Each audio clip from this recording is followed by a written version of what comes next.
Hi everyone, welcome to 1% Crime. I know you can't sleep, so I'll accompany you with crime stories that happened all over the world. Before we get to the story, tell me where did you hear it from? And if you like this content, don't forget to like, comment, and subscribe. Let's jump straight into the story.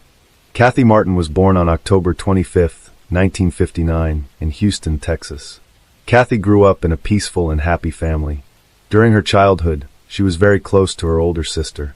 When she was a teenager, Kathy met Mike Odom, whom she would later marry and start a family. After the wedding, the two settled in a quiet suburb outside of Houston, and soon after, they had a daughter and a son. After the birth of their second child, Kathy stayed home and took care of the children. Meanwhile, Mike worked at her father's small sign factory. Thanks to the financial support of Kathy's parents, the family was able to provide for their children. Therefore, Kathy was able to take care of the children without having to worry about working extra. On March 3, 1987, Kathy stayed home to take care of the children as usual. Mike went to work and then met up with friends at a bar after work. He called Kathy from a pay phone, but she didn't answer. This worried Mike because Kathy rarely left the house. He called several times but got no response. Worried about his wife, Mike called their neighbor, Tim Robinson, and asked him to check on her. Tim went to the house and knocked on the door, but no one answered. He looked through the living room window and saw that the television was still on. So he knocked again but got no response. At this point, he began to worry that something serious might have happened to Kathy. Instead of going home to call Mike or the police, he decided to drive around town looking for police patrols. After a few minutes of searching, he spotted a police car and explained the situation. He asked them to check on Kathy to see if she was okay. When the police arrived at the house, they also got no response to their knocking. They decided to try the door and found it unlocked. Once inside, the police found Kathy's older daughter lying unconscious on the sofa, clearly traumatized but still alive. The police quickly called an ambulance and continued to check other rooms in the house. In the bedroom, they found the younger child lying in her crib, safe and sound. But when they entered another room, they discovered a horrific scene. Kathy was lying on the floor, covered in blood and naked. The police immediately determined that she was dead. Her arms were also tied with a light cord. Paramedics took Kathy's daughter to the hospital and began investigating the crime scene. Kathy's father arrived at the house, but the police did not reveal any specific details. Instead, they asked him to go to the hospital to care for his granddaughter when she woke up. While waiting at the hospital, he learned of his daughter's death from a news report on TV. When Mike arrived at the house, the police quickly discovered something strange. He arrived late and had blood-like stains on his shirt. The police asked him to hand over his clothes and answer questions. During this time, the police discovered some interesting signs. They found several blood stains in the bathroom, indicating that the attacker had tried to hide the evidence after the crime. This suggested that the attacker had been in the house for some time to clean up. Forensic experts also discovered some important clues. There were no signs of forced entry, and all the windows and doors except the front door were locked. This suggested that Kathy had invited the attacker into the house, or that the attacker had a key. Police speculated that the attacker may have threatened to harm Kathy's children if she screamed or resisted. Therefore, Kathy may have complied with the attacker's demands, hoping to be spared, but was ultimately murdered. As doctors worked to save Kathy's daughter, they discovered that she had been brutally beaten, most likely with her bare hands. She spent several hours in critical condition at the hospital, and her chances of survival were still very low. After examining Kathy's body, medical experts determined that she had suffered severe injuries with 16 stab wounds, most of which were concentrated in the abdomen. They also discovered that she had been sexually assaulted and collected biological samples of the offender from the scene. However, at that time, DNA analysis methods were not widely used in forensic science. Therefore, experts were unable to extract DNA profiles from biological samples. They were only able to determine the killer's blood type, so the sample was sent to the lab for further analysis. The police had noticed suspicious stains on his shirt early in the investigation and had kept the clothes for examination. His behavior that evening was very suspicious. He had gone out with friends after work, but instead of going home when he couldn't reach his wife, he asked a neighbor to check on him. The police had seen similar cases before, where a husband killed his wife and created an alibi by going out with friends. He would then ask someone else to check on his wife to avoid being the first to discover the body and throwing the police off the trail. The police expanded their investigation to see if Mike might have planned the murder before meeting his friends. They also discovered that Mike had a criminal record. After graduating from high school, he was arrested for selling drugs to an undercover police officer. Mike was sentenced to 6 years in prison, but only served 2 years before being paroled. He later married Kathy. Although Mike had a criminal record, the police needed more evidence to charge him. The police also began investigating Mike's neighbor, Tim, because of signs of suspicion. Tim drove around town looking for patrol officers instead of calling the police. The police checked Tim's car and found suspicious blood-like stains on the carpet. They sent these samples to the lab for analysis. Now investigators wondered if Mike and Tim might have worked together to commit the crime. After completing the report, the medical examiner came to an important conclusion: Kathy's time of death was around 1 p.m. before she was discovered around 6 p.m. The police expanded their investigation to determine the suspects' whereabouts around that time and to find out what they did after the murder. Mike and Tim both claimed to be at work at the time, so the police set out to see if their statements were accurate. 2 days after the murder, they received a call from the hospital saying Kathy's daughter had woken up. The police went to see her in the hope that she would provide important information about what had happened. However, they encountered a major obstacle. The 4-year-old girl's memory was almost completely erased. She only remembered a light-haired man entering the house, while Mike and Tim had dark hair. But the police did not rule them out as suspects. They believed that the severe trauma could have made her memory inaccurate. The police received a call from the lab with surprising information.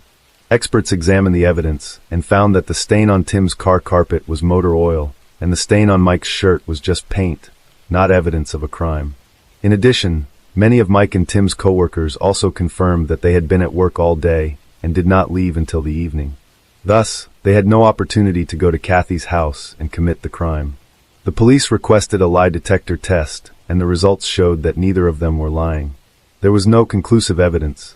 The police had to review the entire case and investigate other suspects who might be familiar to Kathy's family, because the attacker could have easily entered Kathy's house.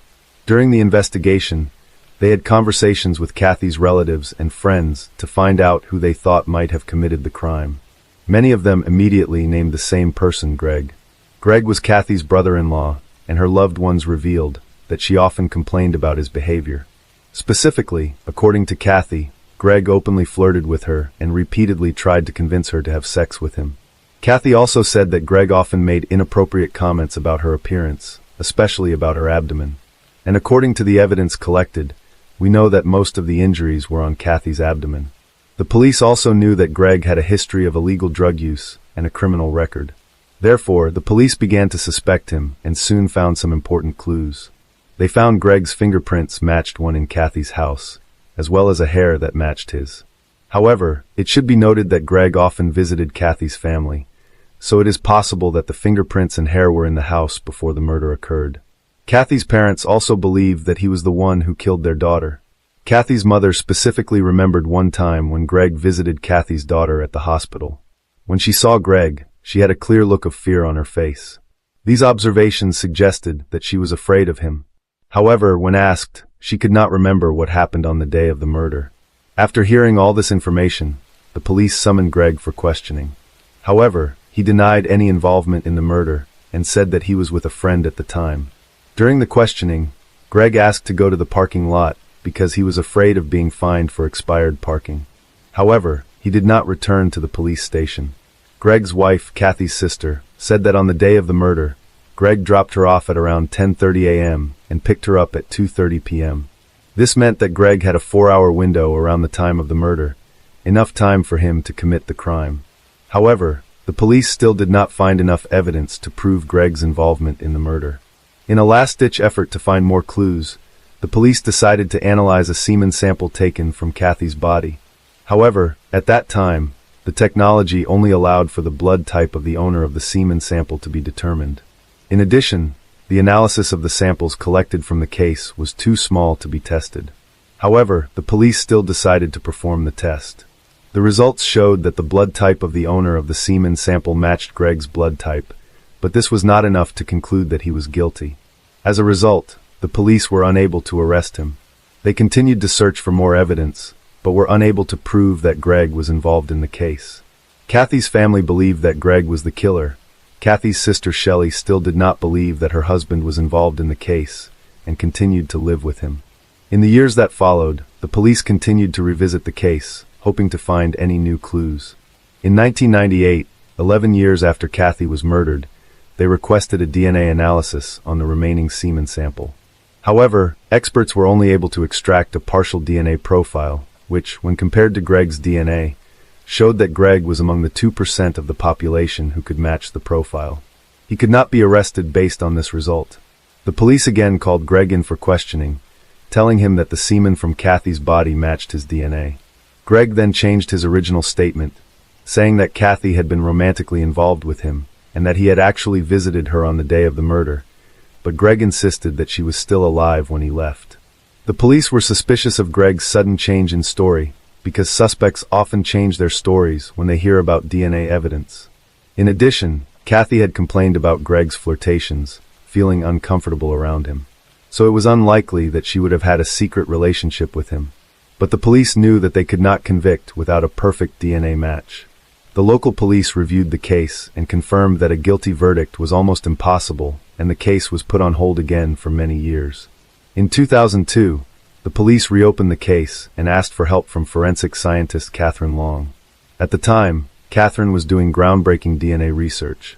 She and her colleagues wanted to know if the offender's DNA might still be on Kathy's body after the strangulation, and if they could extract that DNA for analysis. To test this, Catherine and her team conducted a simulation experiment. They followed the steps the perpetrators took by briefly strangling each other, then taking samples from their hands and necks for analysis. The results showed that even in such a short interaction, there were still enough skin cells to extract and analyze DNA. The police began to focus on the available evidence when they were unable to re-examine her body. They decided to thoroughly examine all the items related to the case to see if the perpetrator had come into contact with them. They quickly noticed the string of lights that the killer had used to tie Kathy's hands, which the police gave to Catherine and her colleagues to examine. As they began their work, they noticed that the string had been stored in a paper bag. This was important because the paper bag allowed air to circulate, preventing moisture buildup and protecting the biological samples. Experts used cotton swabs to collect biological samples from the entire length of the rope. They paid special attention to areas on the rope that still had traces of Kathy's blood. After analysis, they discovered 2 DNA profiles.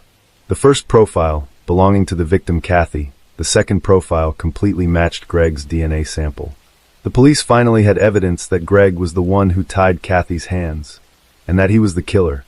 15 years after Kathy's death, the perpetrator was finally arrested. During questioning, Greg did not confess, insisting that he had a romantic relationship with Kathy. The police did not believe him. While awaiting trial, Greg was detained. A cellmate of Greg's contacted the police and said that Greg had confessed to him. According to the friend, Greg told them the details of the attack and murder. Greg said that one day, he had been using illegal drugs and went to Kathy's house. Once inside, Greg tried to force Kathy to have sex, but she refused and asked him to leave. However, Greg became aggressive and attacked Kathy's daughter, causing many serious injuries. Greg assured Kathy that if she did not comply with his wishes, he would kill her. Kathy had no choice but to agree to protect her children. Greg then tied her up, attacked her, and killed her with many injuries. To cover up the crime, Greg washed the blood off himself in the bathroom and changed into Kathy's husband's clothes before leaving the school. The police forced Greg to face the truth. This time, Greg confessed to killing Kathy. In 2004, he pleaded guilty in court and was sentenced to 45 years in prison.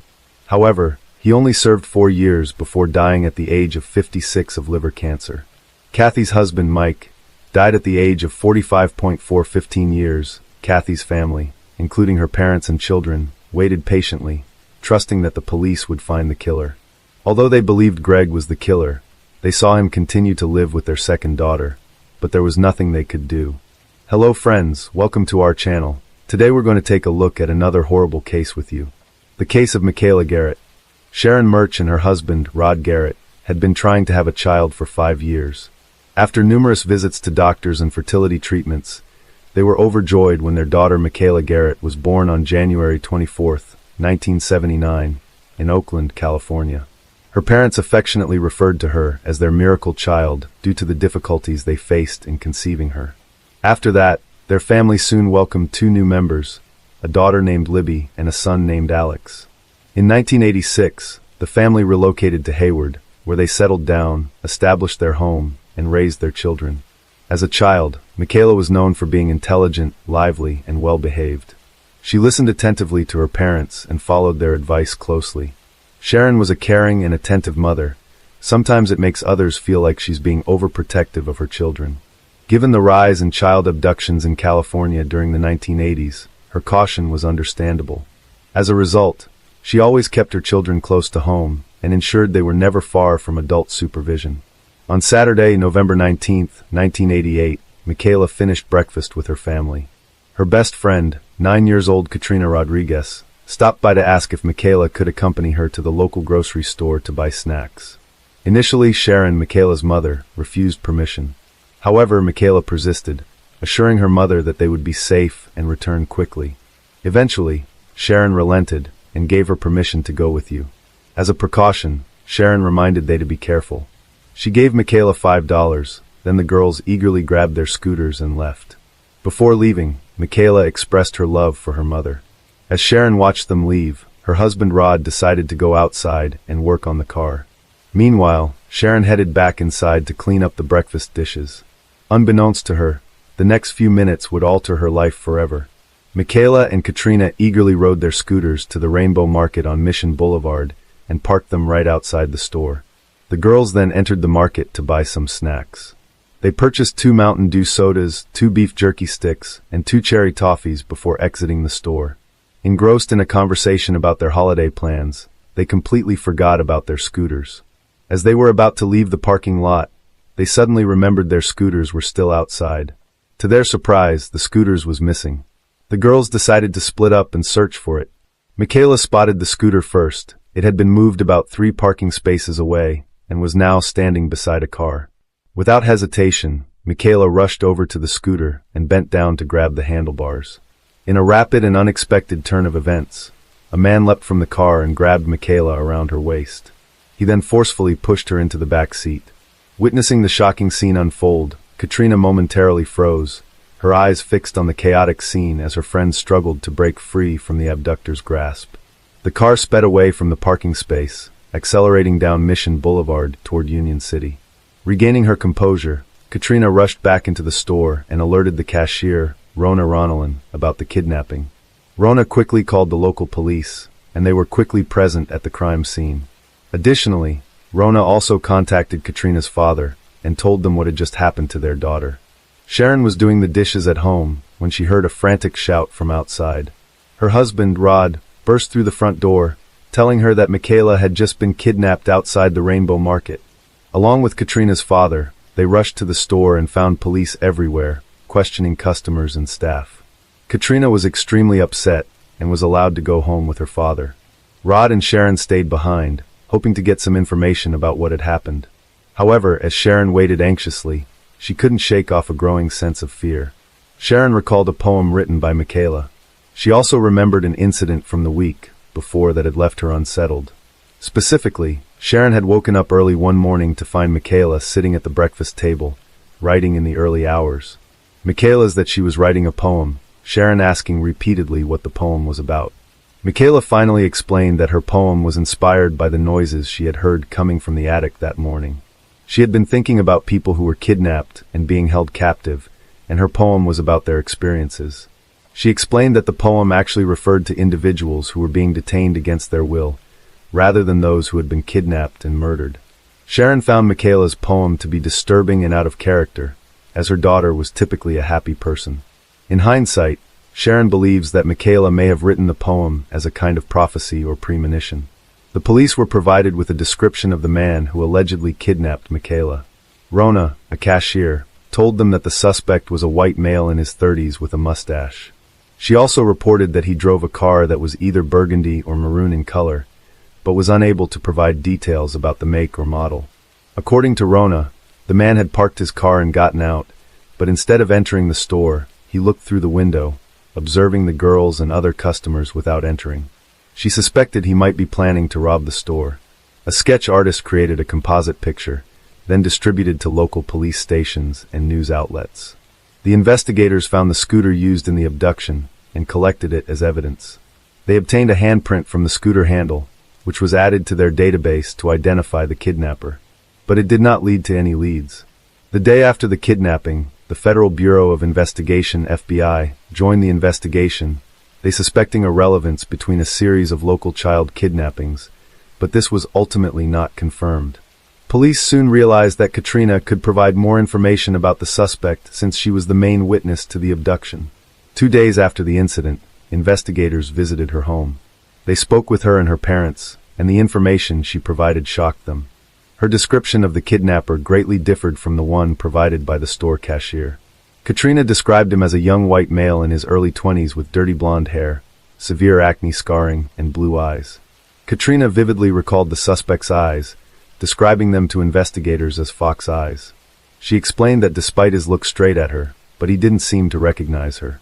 Additionally, she told investigators that the suspect's car was beige or tan in color, box-shaped, and had noticeable body damage. The new description raises concerns as it means the crucial 48 hours to find a suspect has been wasted on finding the person. Investigators reprinted posters with the new suspect's description and redistributed them throughout the area. Armed with this fresh information, they began visiting local sex offenders, inquiring about potential leads. A large number of volunteers joined, going door to door and distributing posters that detailed Michaela's clothing: a white Metro t-shirt, rolled-up blue denim jeans, black Mary Jane shoes, and pearl-colored feathered-shaped earrings. After searching the nearby suburbs, but finding no sign of Michaela, police expanded their search, including the Garin National Park and Niles Canyon, which are just a short distance from the she home. This decision was prompted by a tip from 3 hikers, who claimed to have found footprints in the forest area belonging to 1 adult and 1 child. Upon following the tracks, the hikers discovered a blanket and empty fast food containers. A psychological analysis of the kidnappers suggested they would likely take Michaela to a secluded location. To aid in the search, helicopters were equipped with infrared thermal cameras to detect heat signatures in the dense wooded areas. Police officers also combed the area on horseback and on foot, but these efforts did not produce any results. Unfortunately, Michaela and her kidnapper seemed to have vanished without a trace. The search for Michaela made national headlines, and her case was featured on prominent television programs such as Unsolved Mysteries and America's Most Wanted. Her photo was also distributed on milk cartons, and the Missing Children's program sent over 50 million mailing cards to homes across the country. These cards included a picture of Michaela, a description of her clothing, and a composite sketch of the kidnapper. San Francisco 49ers quarterback Joe Montana publicly showed his support for the Michaela family and urged the public to come forward with any information. A $70,000 reward was offered for any information related to Michaela's disappearance. Within the first year, the police received over 5,000 tips, the majority of which were unfounded rumors. Despite this, the community remained dedicated to finding Michaela. Sharon conducted her own investigation and found some clues, some taking her as far as Russia, but none produced any results. A significant break in the case occurred between 1991 and 1992, when an inmate in Indiana provided authorities with crucial information regarding Michaela's disappearance. Roger Haggard, who was serving an 11-year sentence for burglary, claimed to have helped a friend bury Michaela's body in a gladiolus field in Union City. At first, the investigators were skeptical and did not think his claims were credible enough to be investigated further. Undeterred, Roger decided to reach out to the media for help. In 1992, he wrote a letter to the San Francisco Chronicle stating that he knew who had kidnapped Michaela and where her body was buried. He offered to lead investigators to the location.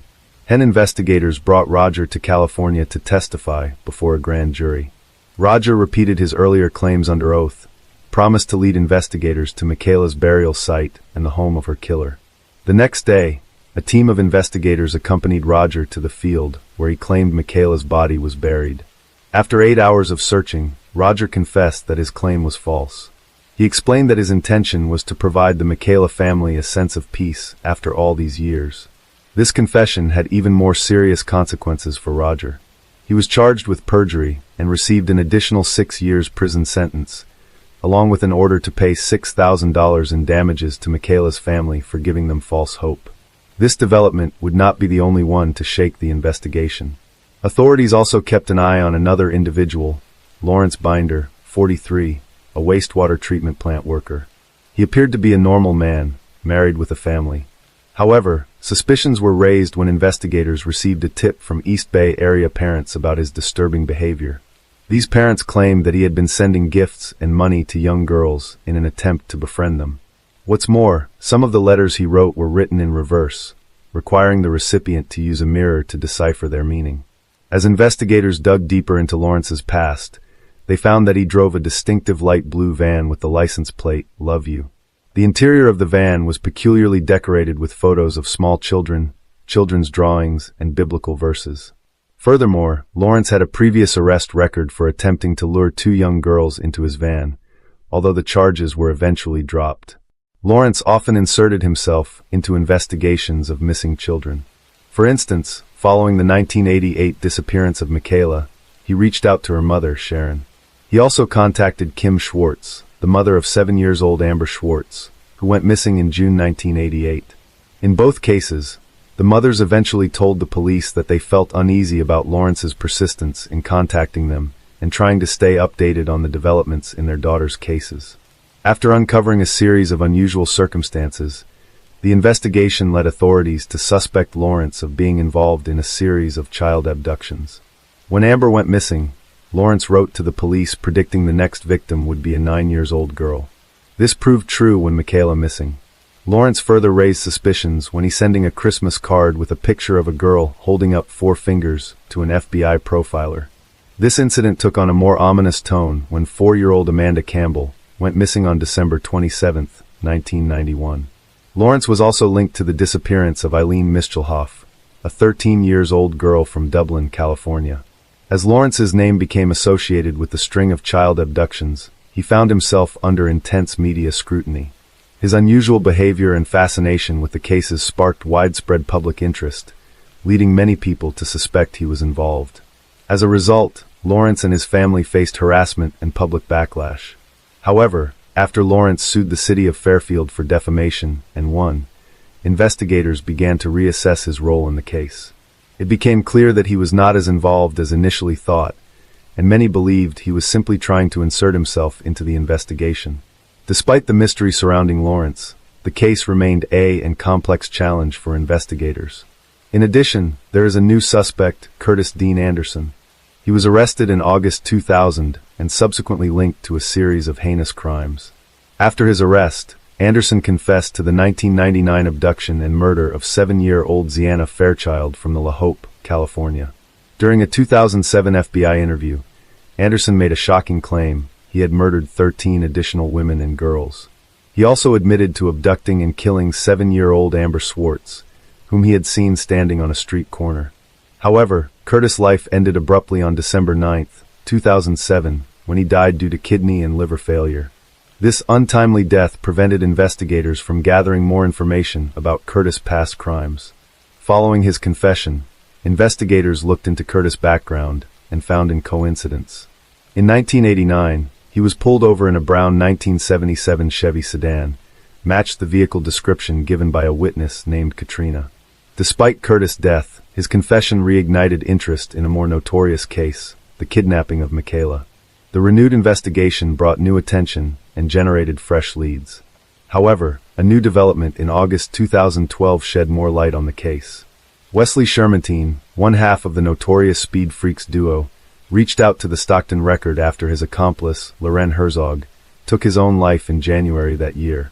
Wesley pointed out that Loren was to bear an uncanny resemblance to the suspect's composite in Michaela's case.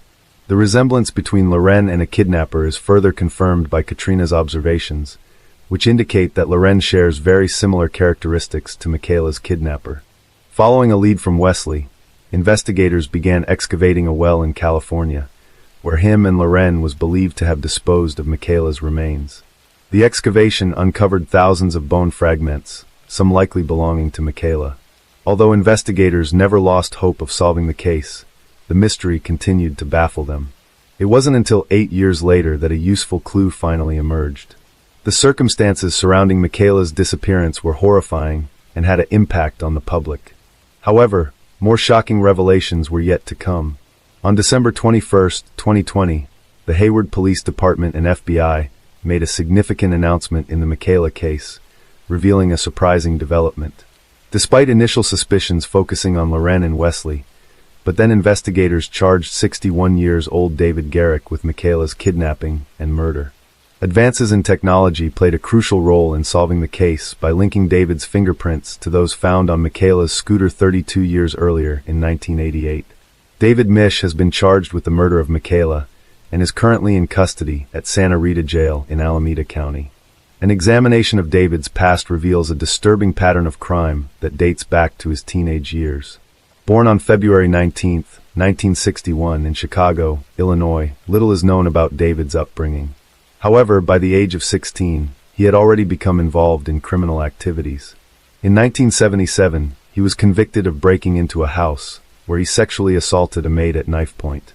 He was arrested and sentenced, but was paroled just a year later, in 1978. David's troubles with the law continued.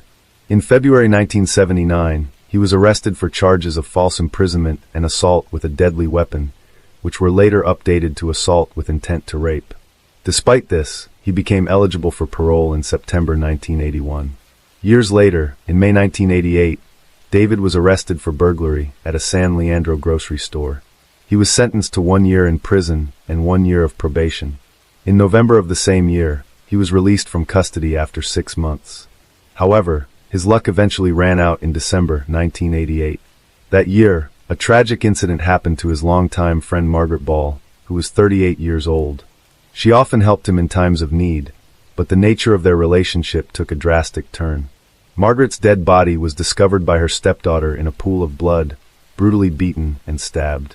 The crime scene was particularly gruesome, with Margaret's front tooth found a few feet away from her body due to the severity of the beating. The police were led to David as the primary suspect after discovering evidence linking him to the crime. He was arrested and eventually convicted of Margaret's murder. While David was already serving time for Margaret's murder, new evidence led to additional charges against him. In 2018, he was sentenced to 18 years to life for Margaret's murder. A DNA analysis later implicated David in 2 murders that occurred in Fremont, California, in 1986. 2 young women, Michelle Xavier, 18, and her best friend, Jennifer Dewey, 20, had gone out to celebrate a family member's birthday dinner on February 2, 1986. After leaving the restaurant, they stopped at a convenience store. However, shortly after midnight, their bodies were found on the side of the road by a motorcyclist. The scene revealed a disturbing and violent crime. The women were stripped naked, they had been stabbed and shot. An autopsy later revealed that they had also been sexually assaulted. The car Michelle was driving was discovered 6 miles away from the crime scene in a grocery store parking lot. Michaela's case was forgotten for many years due to lack of clues and information. However, 32 years later, advances in DNA technology led detectives to a suspect, David Garrick. He is currently serving time, faces additional charges, including 3 counts of murder and 1 count of abduction, which could result in the death penalty. Chief Hayward vowed to continue the search for Michaela's body and remains hopeful that she will be found. Michaela's father, Rod Garrick, traveled over 100 miles to attend a recent press conference. He expressed a sense of relief knowing that the police have caught suspect. The authorities have a suspect to question, and hopefully, this person will provide information about Michaela's whereabouts. Sharon, Michaela's mother, was unable to attend a press conference due to her ongoing battle with metastatic cancer. Police Chief Hayward read a statement on her behalf, which revealed her struggle to accept the reality of her daughter's fate. In the past year, she had to accept the likelihood that Michaela was no longer alive. However, she found comfort in imagining her in a peaceful afterlife, sitting on clouds, walking on golden streets, dancing on hills, and soaring among the stars. Bernie Castillo, the attorney for David, has been vocal about the case and strongly criticizes the investigation methods used to charge his client. He dismisses the evidence as junk science and finds it implausible that a handprint match was suddenly found after 32 years. Bernie believes the police are trying to pin the blame solely on David as a convenient way to close the case.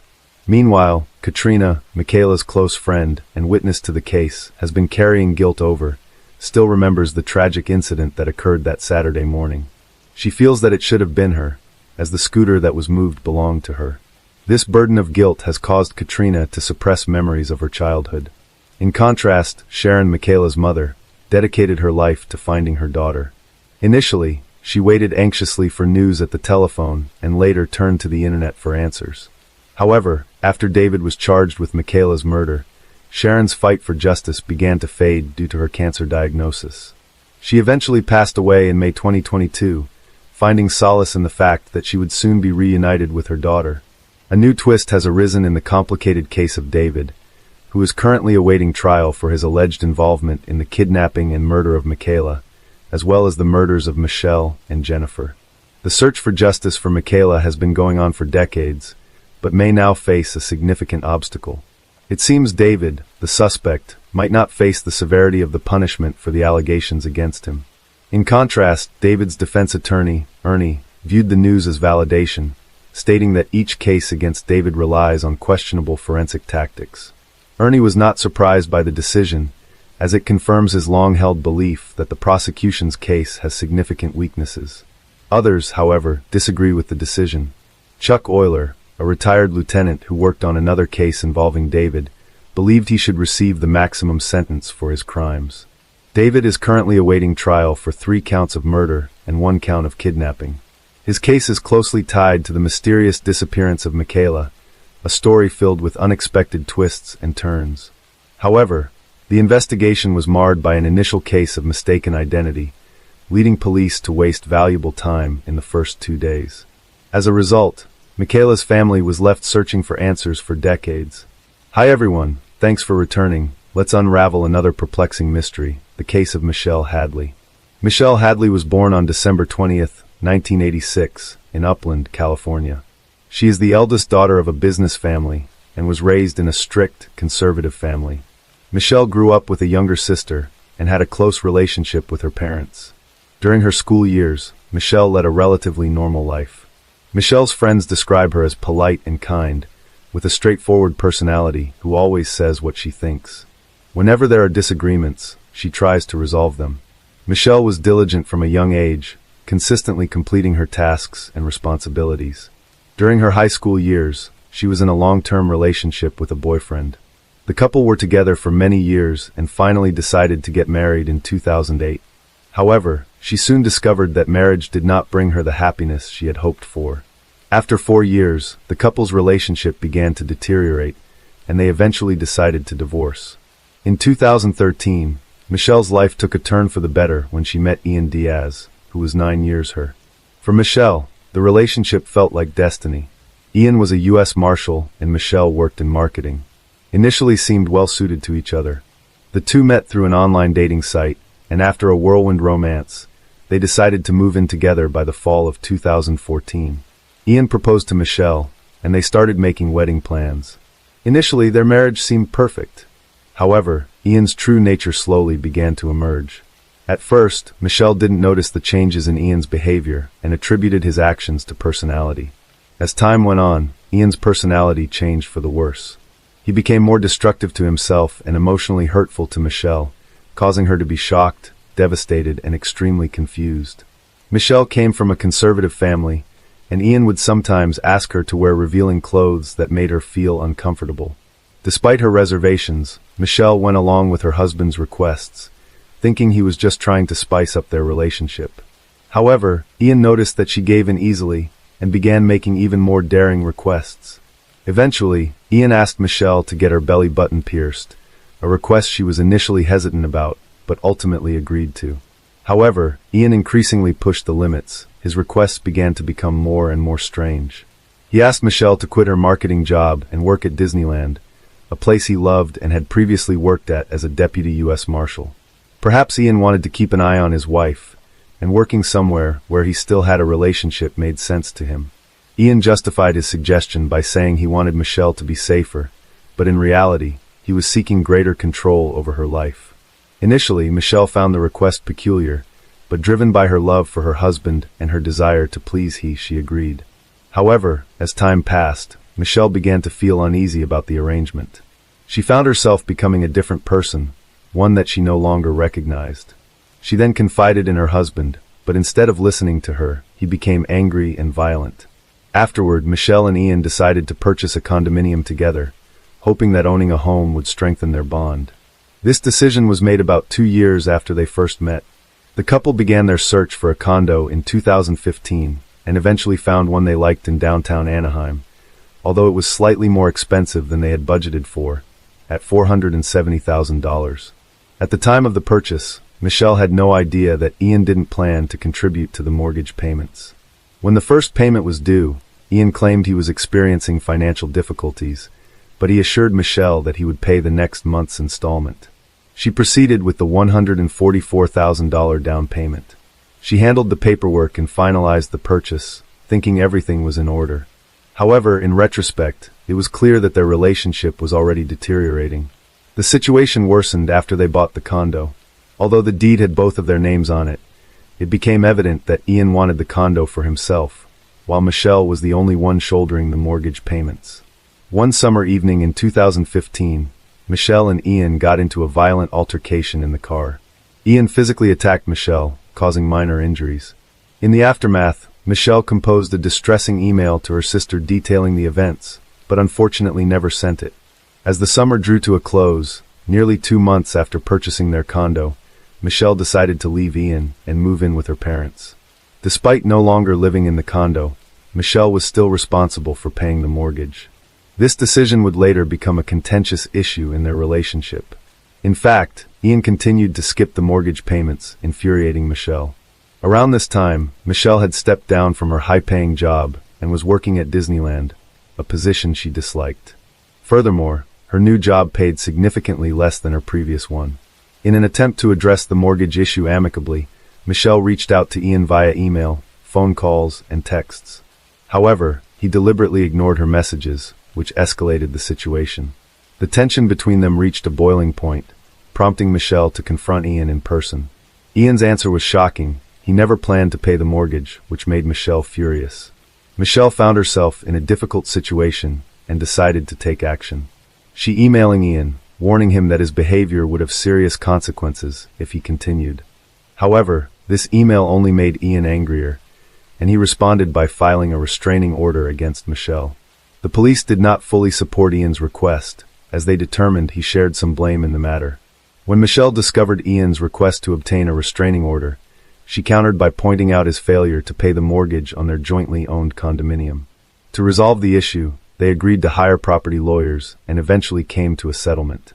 The court ruling ultimately favored Michelle, ordering Ian to pay the outstanding mortgage balance. If Ian failed to comply, he would face an additional penalty. Although the ruling was unfavorable for Ian, he had no choice but to abide by the court's decision. This situation dragged on for a year, and by 2016, Michelle and Ian had officially separated. This marked a new beginning for Michelle, freeing her from a toxic relationship. In contrast, Ian remained bitter about the outcome, continuing to live in the condo and pay the mortgage. Ian's life had become increasingly complicated due to the condo situation, so he decided to start using dating apps again to try to move on. This was how he met Angela Connell, a woman he thought was perfect for him. Angela was born in 1985 in Phoenix, Arizona. She attended a Catholic high school and later graduated from Arizona State University in 2006. Ian and Angela met in January 2016, and they immediately have feelings for each other. Their relationship progressed quickly. Ian proposed within a month, and soon Angela moved into his condo. It seemed as if they were meant to be together.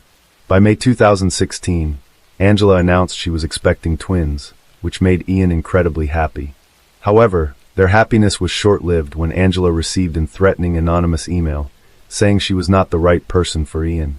Angela was taken aback by the message, and initially suspected it might be from her ex-boyfriend, Jason Rayburn, with whom she had a tumultuous relationship before marrying Ian.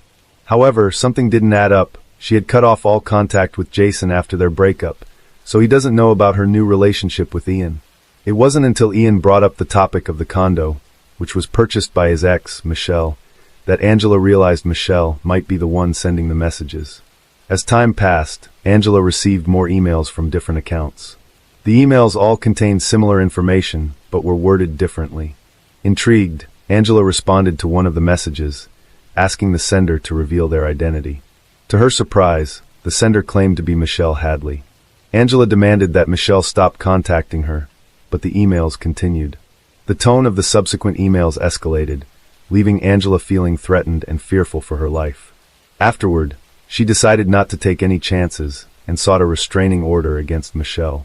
The incident took place on June 1, 2016.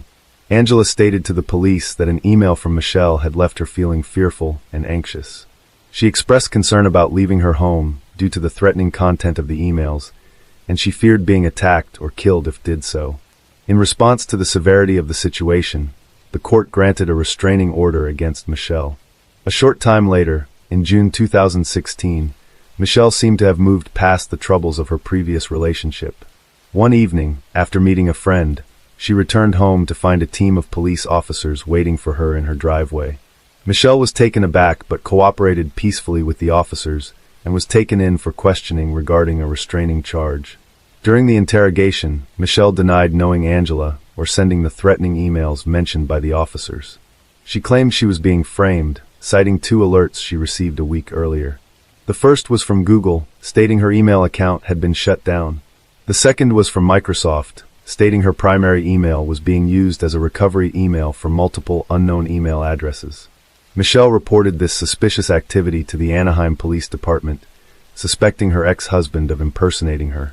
However, her concerns were dismissed by the police, who believed Michelle was lying. As a result, a restraining order was issued against Michelle, but she was unaware that this was just the start of a more complex situation.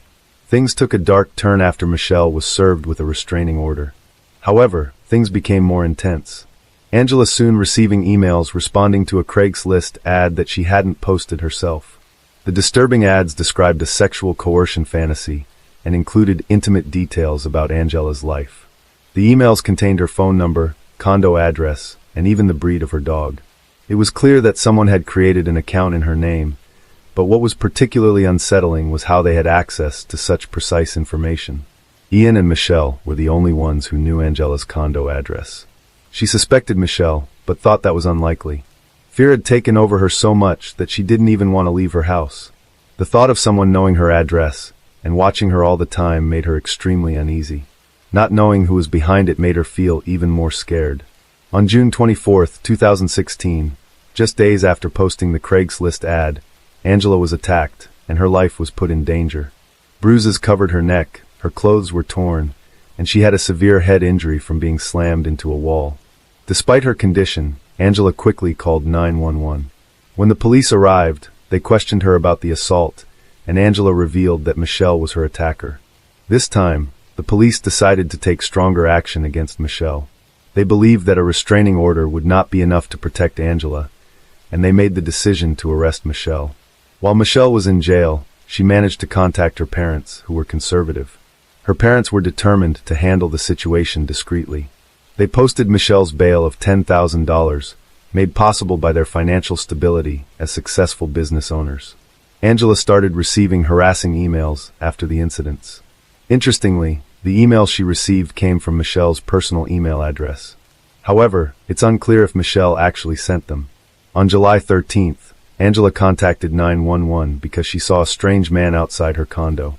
When the police arrived, the man claimed he was responding to a Craigslist ad posted under Angela's name that featured explicit content.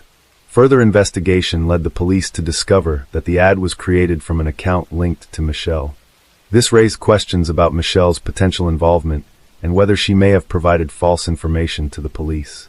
On the other hand, it's possible that someone was using Michelle's name to mislead the authorities. The next day, on July 14th, Michelle was arrested again, with bail set at $1 million, an amount her parents couldn't afford to pay. Michelle strongly denied sending the emails and creating the Craigslist ads. Her parents believed her because they knew she wouldn't send threats to anyone. Concerned about the potential consequences, Michelle's parents hired a lawyer, thinking that the person behind the threats could continue to get their daughter arrested. While Michelle was in jail for the second time, the threats and emails aimed at Angela stopped again. For 3 months, everything seemed calm for Angela. Meanwhile, Michelle's parents were trying to figure out who was impersonating their daughter.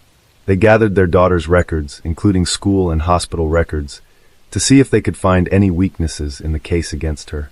This led them to find important evidence. Michelle was in the hospital on the same day the first emails were sent, making it impossible for her to have sent them herself. Michelle's parents were given new hope when they received an update about her situation. They had been trying to track down the source of the emails they were receiving, which had encrypted IP addresses. To do this, Michelle's father downloaded various software programs to help identify the senders. Then, in a surprising turn of events, her parents received a call with some unexpected news. Michelle's bail had been posted. The surprising twist was that the person who posted the $1 million bail was Ian, the same person who had been treating Michelle badly. This took place on September 30th, 2016, when Ian presented the police with the bail money. Michelle and her family were stunned by this development and couldn't understand why Ian would do such a thing. They had many unanswered questions about his motives. Was he trying to make amends for his past behavior, or was there another reason behind his actions? After Michelle's release on bail, she and her family sought answers. Ian then revealed shocking information, claiming Angela had framed Michelle for sending threatening emails. Angela allegedly used fake email accounts in Michelle's name to send the emails to herself. Angela also posted ads on Craigslist, making it seem like Michelle was responsible. The details in the ads could only have been known by Ian and Angela. Further investigation revealed that Angela's bruises found on June 24, 2016, were self-inflicted. Ian discovered CCTV footage that supported this claim. Ian also uncovered Angela's history of deception. She had been lying since the day they met, and one notable example was her fake pregnancy. Ian found evidence that Angela had bought a fake sonogram of twins on Etsy for $7.50 and a positive pregnancy test kit to support her fabricated story. Angela's motivation to ruin Michelle's life stems from her meeting with Ian in 2015. Ian frequently discussed Michelle and an incident involving a condo. This sparked Angela's curiosity, prompting her to investigate Michelle's past. She discovered that Michelle came from a wealthy background, which led Angela to view her as an opportunity for personal gain. Ian, who was married to Michelle at the time, sought revenge due to a past dispute over the condo's mortgage. The incident had left him feeling bitter, and he was furious about being forced to pay the mortgage following Michelle's countersuit. Together, Angela and Ian devised a plan to bring Michelle down. Ian shared Michelle's email address with Angela, and they began plotting to frame her and have her arrested. In an effort to conceal their scheme, Angela and Ian created separate email addresses to communicate with each other. They also opened 6 fake email accounts in Michelle's name using virtual private networks, VPNs. This is the reason Michelle noticed Google alerts about email addresses in her name that she had not created. Unbeknownst to Michelle, Angela was behind these suspicious activities. When Michelle got a restraining order against, she still felt it wasn't enough because she wanted Michelle gone forever. Angela devised a plan to escalate the situation further. She created a fake Craigslist profile in Michelle's name, posting an ad that invited men to engage in a sex act at Michelle's home. However, the flaws in the plan led to Ian, Angela's husband, confessing the truth. Once the truth came to light, the police secured a search warrant for Angela's devices. To their amazement, when they checked Angela's belongings, they discovered that everything Ian said was true. A total of 21 threatening emails were discovered, with most being sent from Angela and Ian's residence. Further investigation of the emails revealed that some were sent from Arizona. It was ultimately discovered that Angela had visited her father in Arizona during the same period the emails were sent. After discovering these shocking evidence, investigators decided to look into Angela's past. They soon found that she had committed similar crimes before. In 2013, Angela had faked her identity in a serious illness while dating Jason Rayburn, a California state trooper. Angela claimed to be an attorney and said she had cervical cancer. However, her story didn't add up, and Jason became suspicious. He dug deeper and made a disturbing discovery. Angela had lied about having cancer and being a lawyer. This ended her relationship with Jason. The deception wasn't made public until 2019, nearly 3 years later. On January 6, 2019, Angela was detained.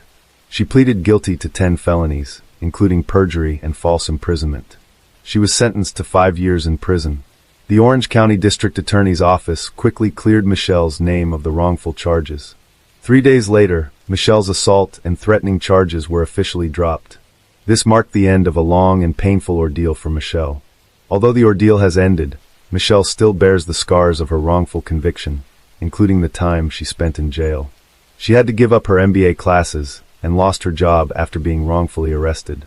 After the charges were cleared, Michelle's life began to improve. She earned her MBA and got a good job in marketing at a cosmetics company. She then moved to New York to live with her sister, and her life was better than ever.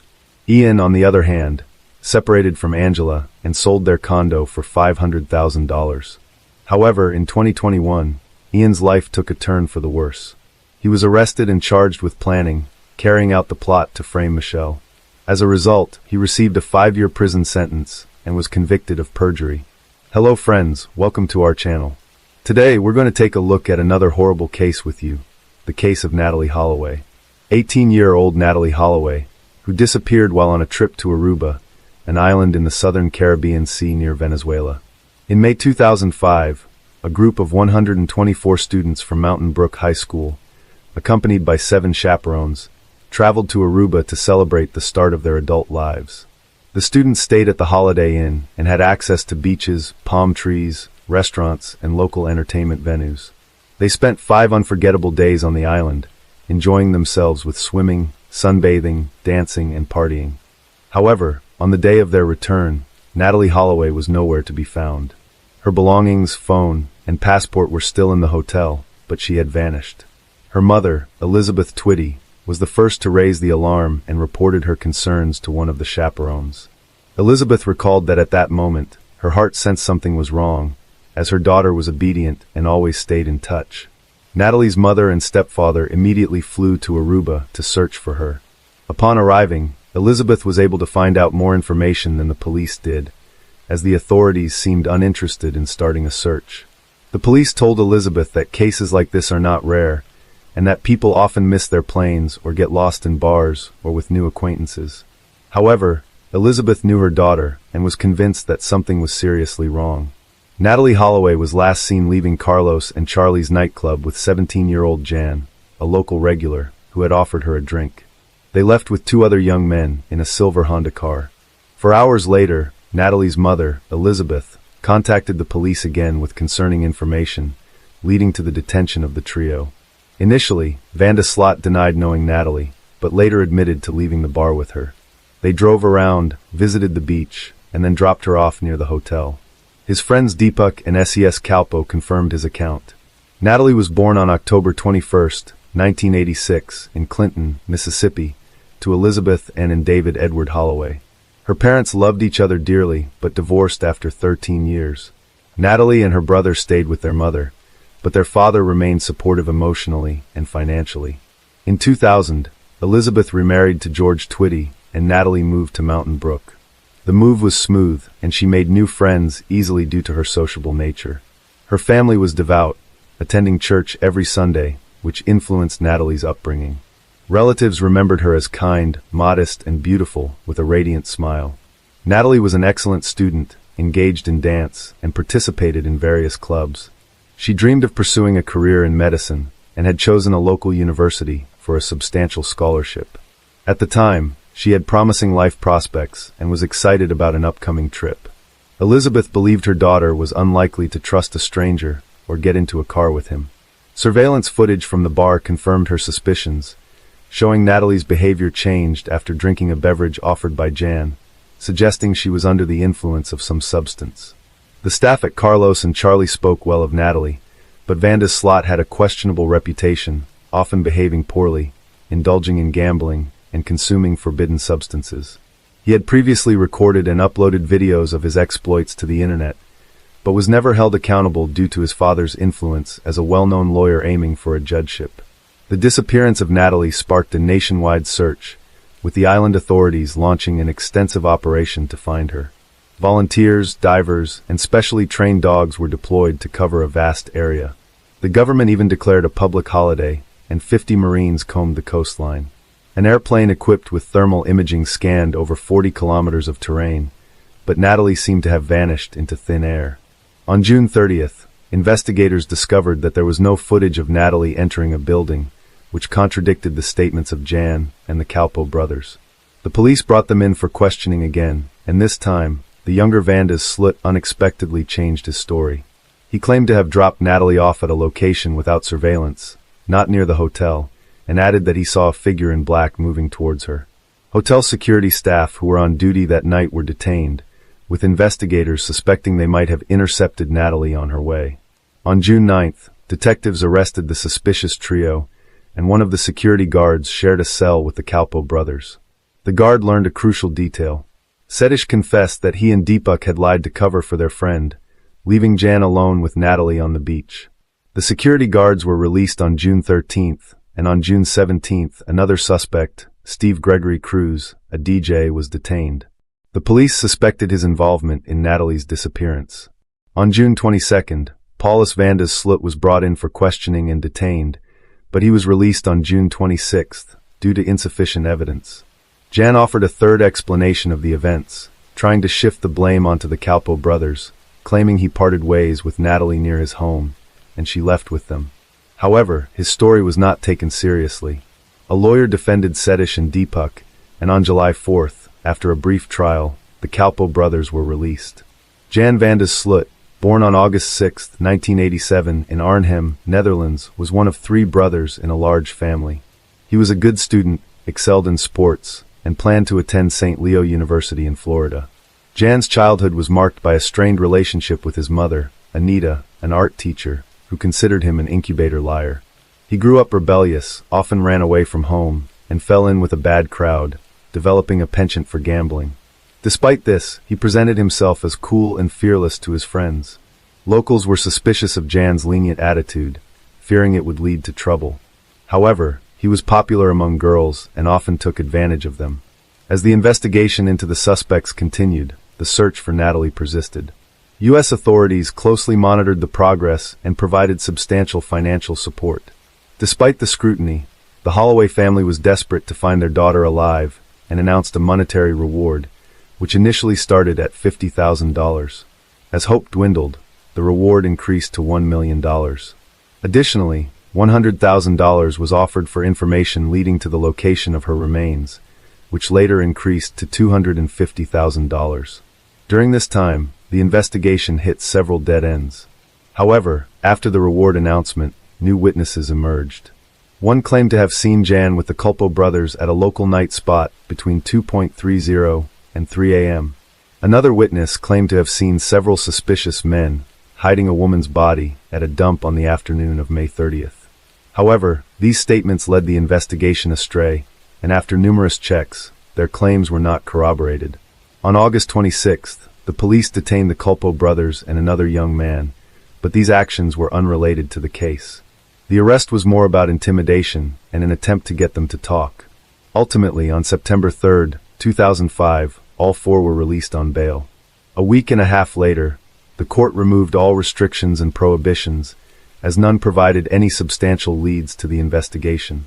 Jan Vander Slut was detained for 3 months, but after his release, he sought to capitalize on his notoriety by giving interviews and appearing on TV shows. In these appearances, he claimed that Natalie Holloway had flirted with him and offered to have sex, but he declined because he didn't have a condom. However, during one show, he became aggressive and threw a glass at the interviewer. A journalist who was targeted by Jan's glass-throwing incident held a grudge against him and worked with authorities to place a bug in a friend's car. The bug captured Jan confessing to witnessing Natalie's death. He claimed that they had sex on the beach, but afterward, she began shaking, lost consciousness, and eventually died. Jan and a friend then disposed of her body at sea.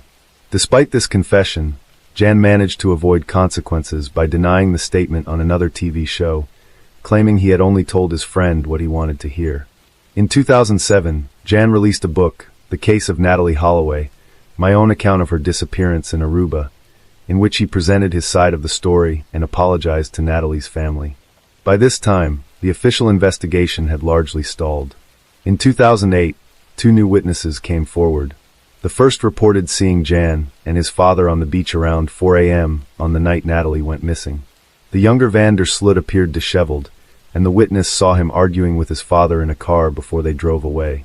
However, Paulus Vander Slut had an alibi for the night in question. The The second witness was Jan's former girlfriend, who recalled that Jan had once made a suspicious comment about being able to dispose of someone's body. However, this was not considered a strong lead, given Jan's history of lying and exaggeration. Jan and the Calpo brothers were detained multiple times, but released due to lack of evidence. The Holloway family hired a private investigator who, along with Natalie's father, conducted their own investigation, interviewing locals and searching the landfill. During this time, they uncovered several oversights by the local police, including failure to interview Natalie's classmates or hotel room neighbors. It was also discovered that someone had used Natalie's hotel key several times on the night of her disappearance, and that her mobile phone and toothbrush had been left behind. A male DNA was found on her toothbrush. The investigation ultimately revealed that the Aruban authorities had been negligent in their handling of the case. Jan's father, Paulus, died of a heart attack in 2010, reportedly due to the stress and shame of his son's actions. After his father's death, Jan attempted to blackmail the Holloway family, offering to reveal the truth for $250,000. The family agreed to meet with him and paid in advance of $25,000. During the meeting, Jan provided yet another version of events, claiming that Natalie had resisted his advances, which enraged him, and that he had pushed her, causing her to hit her head and lose consciousness. He then buried her body in a building foundation. However, the police investigation revealed that Jan's claims were false, as the house he pointed to had long been built, and its foundation was fully set at the time of Natalie's disappearance. Jan fled to Peru with the money, but unfortunately, the consequences did not catch up with him immediately. On June 1, 2010, the body of 21-year-old Stephanie Flores Ramirez was discovered in a hotel room in Lima, Peru. She had been severely beaten, and the cause of her death was determined to be a neck fracture. Surveillance cameras quickly helped identify the criminal, and soon after, Jan was arrested and taken to the police station. He explained that he had met Stephanie at a casino, and after playing poker, they decided to continue their acquaintance in his hotel room. However, when Stephanie accessed his laptop and discovered his connection to Natalie Holloway's death, she became frightened and wanted to leave. Jan realized what had alarmed her, became enraged, and struck her until she died. Jan was captured on his way to Chile and confessed to the crime on the fourth day of his arrest. The news shocked residents in the U.S., especially as it occurred exactly 5 years after Natalie's disappearance. Elizabeth Twitty expressed her grief, noting that justice had finally been served, albeit at the cost of another life. Jan was sentenced to 28 years in prison on January 11, 2012, for the premeditated crime against Stephanie Flores Ramirez. He was also ordered to pay $75,000 in compensation to the Ramirez family. In 2014, Jan was transferred from Pedras Gordas prison to Chalet Pala prison, where he met a Peruvian woman who visited another inmate in 2010. They got married, but it turned out Jan was using her for his own purposes. He showed no signs of remorse or guilt for his actions. Meanwhile, in June 2011, David Holloway filed a petition in an Alabama court to have his daughter Natalie, who had gone missing in 2005, declared legally deceased. Natalie's mother opposed this, hoping that Jan would confess to the crime and face trial. After a hearing, Judge Alan King ruled in favor of the declaration on January 12, 2012. On June 8, 2023, Jan was extradited to the United States and placed in Hoover City Jail in Alabama. The next day, he was charged with extortion and wire fraud, but he pleaded not guilty. However, on October 18, 2023, he entered a plea agreement admitting to murdering Natalie Holloway. He confessed to fatally bludgeoning her with a cinder block on May 30, 2005, and disposing of her body in the ocean for sharks to consume. Unfortunately, the confession made as part of the plea deal could not be used in court. Jan was sentenced to 20 years, which would run concurrently with his prison term in Peru. Natalie Holloway's disappearance remains one of the most notorious missing person cases in the U.S., and it is still an open case in Aruba. A series of cover-ups, corrupt deals, and bureaucratic delays effectively allowed the murder of an innocent young woman to go unpunished, despite global attention to the investigation. Hello friends, welcome to our channel. Today we're going to take a look at another horrible case with you, the case of Sierra Yugan. Sierra Yugan was a bright and cheerful young woman who spread joy and laughter wherever she went. Her adventurous nature and ability to find humor in any situation made her a delight to be around. even when she made mistakes. As she entered high school, Sierra's confidence and enthusiasm only grew. She fearlessly tried out new experiences, including volleyball, and showed remarkable poise both on and off the court.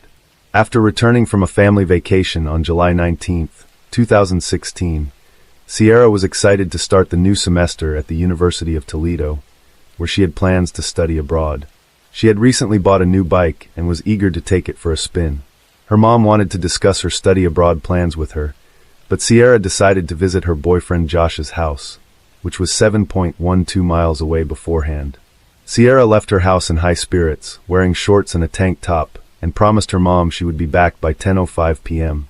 However, when Josh tried to reach her later, her phone went straight to voicemail. Alarmed, Josh called Sierra's mom, who immediately sensed that something was wrong. Sierra's family, including her aunt and Josh, mounted a search effort to locate her after she went missing. They thoroughly searched the neighborhood, suspecting she might have been involved in an accident. Despite their efforts, they didn't find any clues or signs of Sierra's whereabouts. As time passed, Sierra's family became increasingly worried. Her mom eventually contacted the police, who arrived about an hour later. A concerned neighbor informed the family that County Road 6 was blocked off, and they rushed to the scene. There, they found a chaotic atmosphere and officers who wouldn't allow them to pass. The officers weren't able to provide any information, leaving Sierra's family in a state of panic. In desperation, they decided to seek help from the FBI. As the night wore on, Sierra's family was left to wonder what had happened to their daughter, unable to rest due to their growing concern. The next day, Sierra's mom and aunt started searching for her by calling hospitals, looking for any unidentified females. Although they didn't find anything, they got a promising lead from Detroit, Michigan. A young woman who looked a lot like Sierra was in the hospital after escaping from a moving vehicle with serious injuries. To confirm her identity, a nurse asked Sierra's family to describe any distinctive marks on her body. Sierra's mom mentioned a scar on her calf and her pierced belly button. The woman in the hospital seemed to match Sierra's description, giving the family hope that they had finally found her. However, their hopes were soon dashed when they discovered that the woman in the hospital was not Sierra after all. The family was devastated to learn that the person found wasn't Sierra, as they had pinned their hopes on it being her. Later that morning, police officers came to Sierra's house to update them on the previous night's events. One of the officers had discovered a disturbed cornfield near the area while parking his car.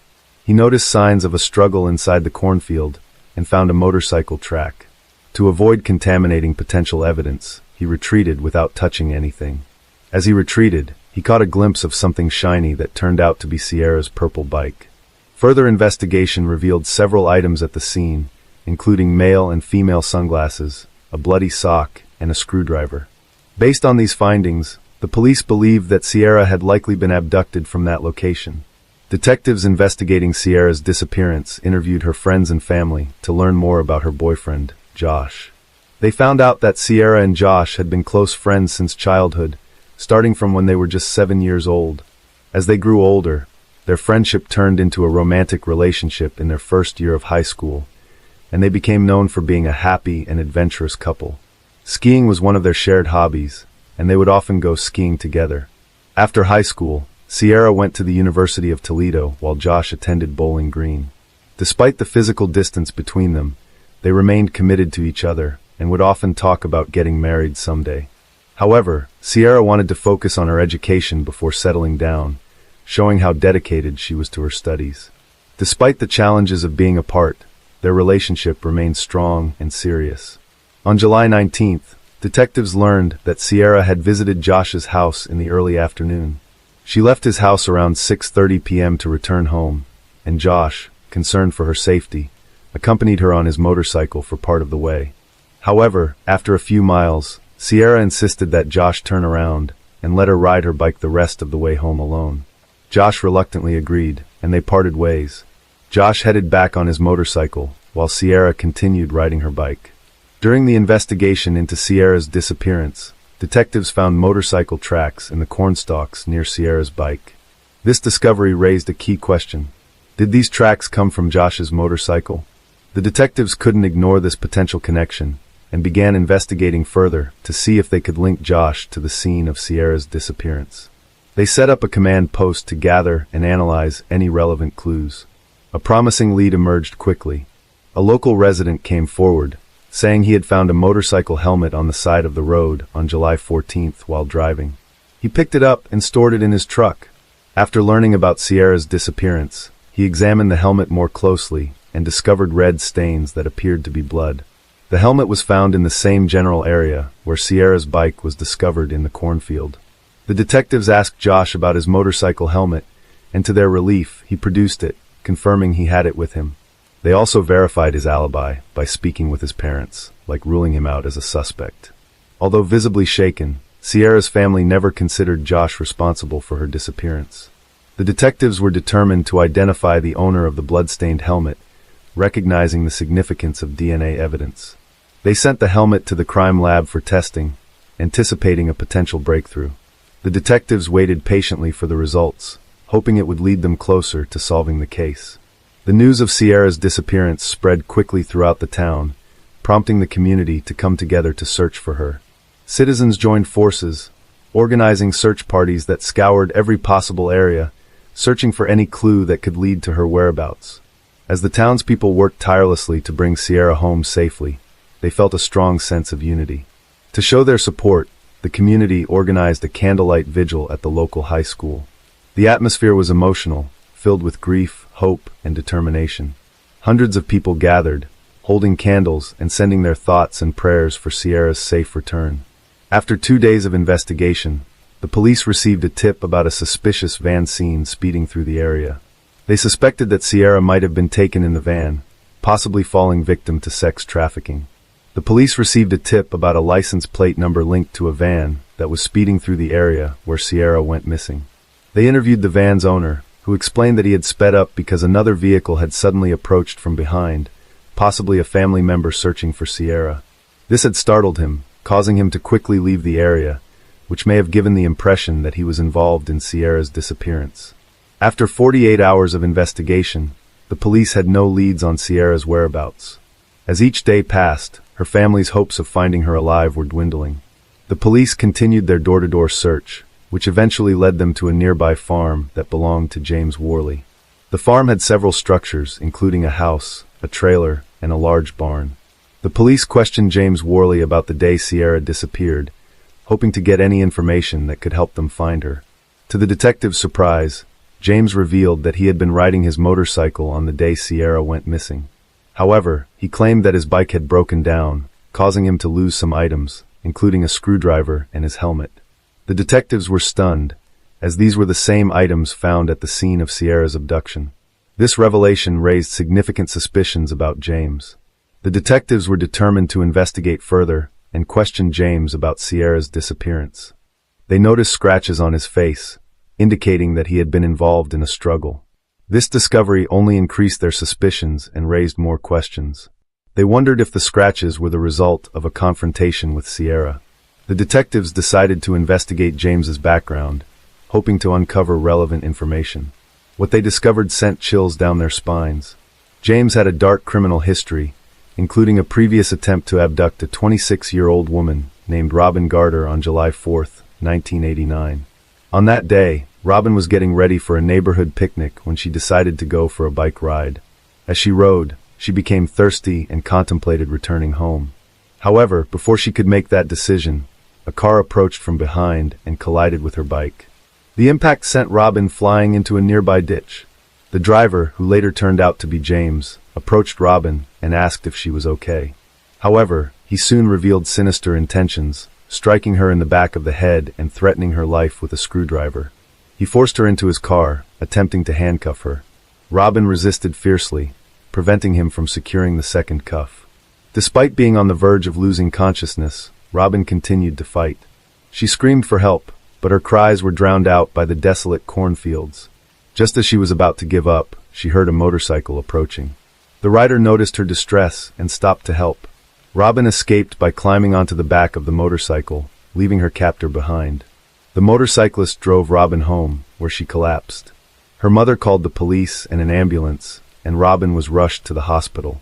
The motorcyclist then led the police back to the scene, where they found James still present with his car. James cooperated fully, providing identification, but his account of the events differed significantly from the truth. He denied any intention of abducting Robin, but the detectives were not convinced.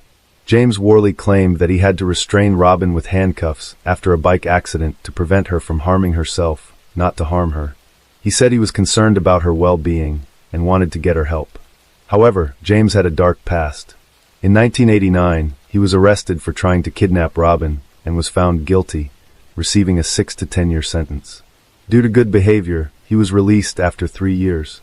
When Robin learned of his release, she was terrified, fearing he might harm her again. The police had reason to suspect James in Sierra's disappearance, given his criminal history. They obtained a search warrant for his residence, which he shared with his mother. Initially, nothing seemed out of the ordinary, but upon inspecting his expansive backyard, they found a suspicious barn. Inside the barn, they discovered a small green crate containing labeled and sealed bags of women's clothing, including a pair of bloody purple panties. The detectives also found a hidden freezer, air mattress with stains, zip ties, duct tape, and handcuffs. James claimed the items were for a porn business, but the evidence suggested otherwise. The police collected all the items for DNA testing, and the evidence led to James' arrest for Sierra's murder. The investigation continued, with the police searching every inch of James' property, including a pond, which they drained to search for evidence. The question on everyone's mind was, where was Sierra's body? The detectives expanded their investigation to the attic's front insulation and neighboring properties, recognizing that evidence might have been dispersed beyond James' property. They thoroughly explored all leads. A farmer reported a suspicious area in his field where corn seemed matted down, with a nearby mound of dirt that resembled a potential grave. The farmer's concerns were heightened due to the ongoing search for Sierra, so he quickly contacted the police. The police responded promptly, noticing a fresh pile of dirt that fueled their suspicions. They carefully processed the area, avoiding potential evidence disturbance. Despite their thorough search, no clues were found regarding Sierra's whereabouts. The detectives then searched adjacent farms using drones and helicopters to cover more ground. They soon discovered a mound of dirt with freshly matted corn, with trained dogs indicating a potential crime scene. As they dug, they made a grim discovery: human remains, later confirmed to be Sierra's body. Tragically, her hands were bound behind her back, and her feet were tied to handcuffs. An object was lodged in her mouth, restricting her airway, which ultimately led to her death. The devastating news was delivered to the Sierra family that night. The family was overwhelmed with grief, and their sorrow was palpable. 1 month after the abduction and murder, James Worley was indicted on 19 counts, including kidnapping and aggravated murder. 2 years later, Worley stood trial, pleading not guilty despite overwhelming evidence. The state presented a terrifying story over 8 intense days, and the jury deliberated for 6 hours before finding Worley guilty on all counts related to Sierra's murder. The sentence imposed was death. Welcome back, detectives. Let's dive into another horrible case. The case of Aya Hashim. The Hashim family moved to the UK from Lebanon in November 2011, seeking a safer and more promising future. Aya's father, Ismail, wanted his children to have a good education and become valuable member of society. He applied for asylum for himself and his family, and after receiving a residence permit, they settled in Blackburn. Aya was a driven and ambitious young woman with big plans for her life. She was a law student at Salford University. Tragically, her parents' hopes for a better life were shattered when Aya was killed in a senseless act of violence. On May 17, 2020, Aya left her house to go to a nearby supermarket at around 3 p.m. However, she never returned home. About an hour later, Aya's father went out to look for her. Aya's mother searched online and discovered the news that a woman had been shot in their neighborhood. Soon after, Aya's parents received the devastating news that their daughter had been killed in the shooting. Aya was walking on King Street when a car drove by with multiple occupants. One of the individuals in the car fired 2 shots, one of which fatally hit Aya. 19-year-old Aya Hashim was fatally shot on King Street and died the same day despite medical efforts. The police do not think the incident was motivated by racism or religious hatred. Deputy Chief Terry Woods is seeking the public's help in gathering evidence. He asks anyone with dashcam footage or surveillance cameras to come forward if they have recordings of a green Toyota Avensis car or any suspicious activity. According to Deputy Chief Woods, Aya was an innocent bystander who was shopping for her family when she was accidentally caught in the crossfire. The shooting involved a green Toyota Avensis car. Witnesses report that 2 rounds were fired from the vehicle and, sadly, Aya was hit. Later that day, police discovered the Toyota Avensis car involved in the shooting abandoned near the scene of the crime. They also obtained CCTV footage of the incident. The footage shows that at 3:03 p.m. Aya is walking along the sidewalk the Toyota mentioned earlier drives past her. The rear side window on the left is down. The shooter makes a fatal shot. The bullet goes through her and hits the pole. For ethical reasons, the police did not reveal footage of she falling to the ground. After reviewing the video recording, it's clear that there were at least 2 individuals in the car, the driver and the shooter. Following the shooting, the perpetrators quickly fled the scene and abandoned the vehicle on a nearby street. Within 2 hours, the police located the car and initiated a search for its owner. Aya Hashim was caught in the crossfire of a shooting incident that occurred near Khan's car wash. Following her death, the police launched a massive operation to apprehend the suspects who had fled the UK with the assistance of international law enforcement. 8 individuals were initially charged in connection with her death. Aya's death was ultimately determined to be a tragic accident. She was an innocent bystander. The shooting was actually a targeted attack on the owner of Khan's car wash, who was a competitor of Pharaoh Suleiman. It was Suleiman who allegedly hired a hitman to take out Khan, but the bullet mistakenly hit Aya instead. According to the video recording, at the time of the incident, Aya was standing a few feet away from a pole. The first bullet fired missed its intended target and hit something near a man, as evidenced by the splashing water. The key point here is that the shooter made a mistake. The person they aimed at was not the business owner, but rather an employee who was mistaken for Khan. During the second shot, Aya was positioned between the shooter and the employee. The bullet struck her in the left side of her chest, passed through her body, and then hit the pole. The car immediately fled the scene. The car wash owner, Khan, witnessed Aya falling to the ground and rushed to her aid, calling emergency services in the process. He described the events, stating that he had seen the car and the gun, and then the assailant sped away. According to him, they returned and started shooting, aiming the gun at him, which left him confused. To better understand the crime, let's examine the roles of the individuals involved.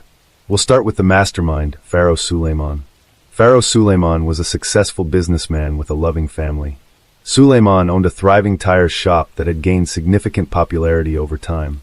The business provided him with a substantial income, enabling him and his family to live a comfortable life. He was also active on social media, frequently sharing photos of himself driving expensive cars, giving his followers a glimpse into his life. When his business began to decline, he devised a plan to eliminate his competitor, Khan. Despite being a potential suspect due to his motive, Suleiman went ahead with the plan. He enlisted the help of Ayaz Hussein, Zamir Raja, and Anthony Ennis. The perpetrators conducted a surveillance mission the day before the crime, driving near the car wash to inspect the area. Additionally, Abu Bakr Seisha purchased the Toyota used in the crime with money provided by Suleiman. Kashif Manzur ensured the car was in working condition by performing technical checks and addressing any malfunctions. Uthman Seisha and his girlfriend, Judy Chapman, played a supporting role in the crime. They drove the shooter and driver to the location of the Toyota in their Ford Fiesta, and then picked them up after the crime was committed, they abandoning the Toyota on a nearby street. According to the inquest, at 1:14 p.m., Judy Chapman and Uthman Seisha picked up Raja and Ennis from Bolton and drove them 13 miles to Blackburn, where the Toyota was parked. Kashif Manzur made sure the Toyota was ready as all 4 men drove to Blackburn. However, when they stopped a couple of miles from the car wash, the Toyota wouldn't start due to a dead battery. Manzur jumped the battery using another car's battery and some wires.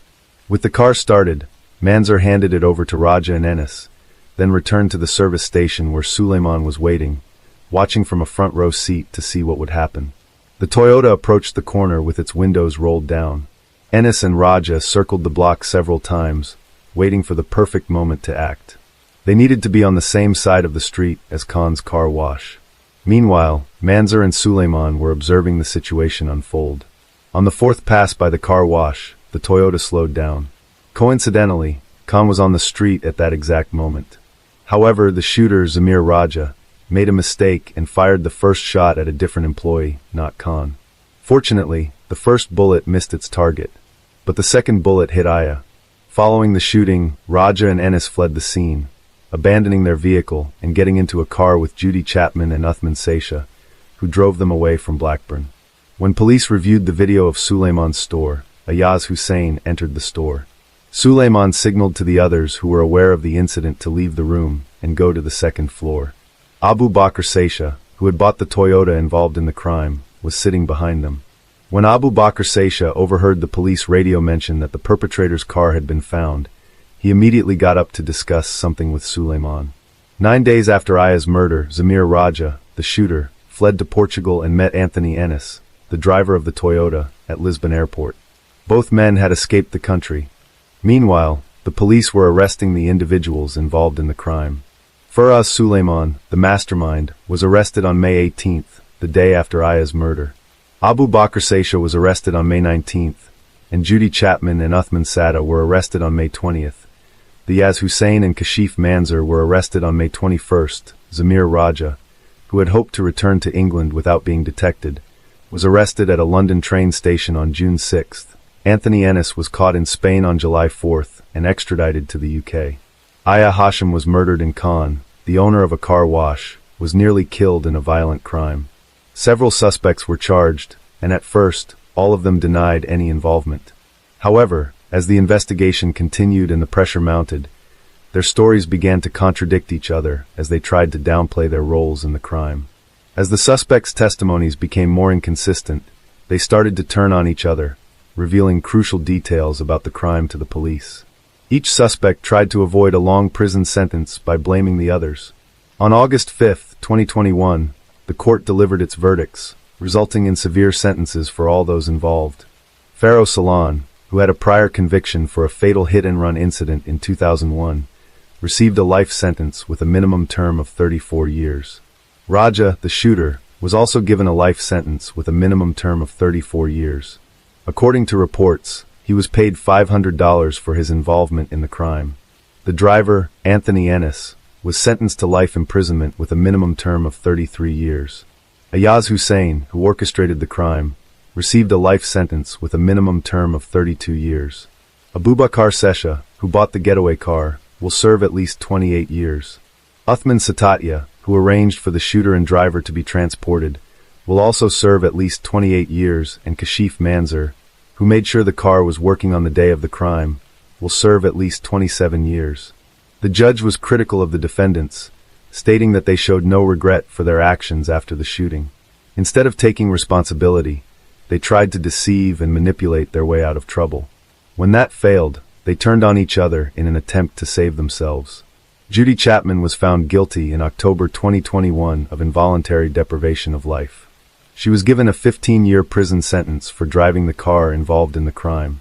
However, investigators have since discovered that other individuals were involved in the crime. This was revealed through analysis of communication between the convicted parties. Lewis Otway, a 42-year-old from Manchester, was sentenced to life in prison on May 5, 2023, with a minimum term of 32 years. During his trial, evidence revealed that Otway acted as an intermediary between Azi Hussein, Zamir Raja, and Anthony Ennis. Specifically, he assisted Hussein in committing a crime. Another person, Banbridge, was also involved in the case. She was the 10th person to be found guilty.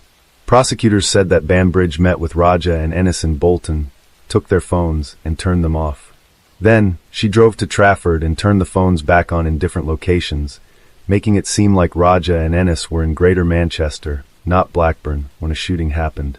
This was done to create a fake alibi for the two men.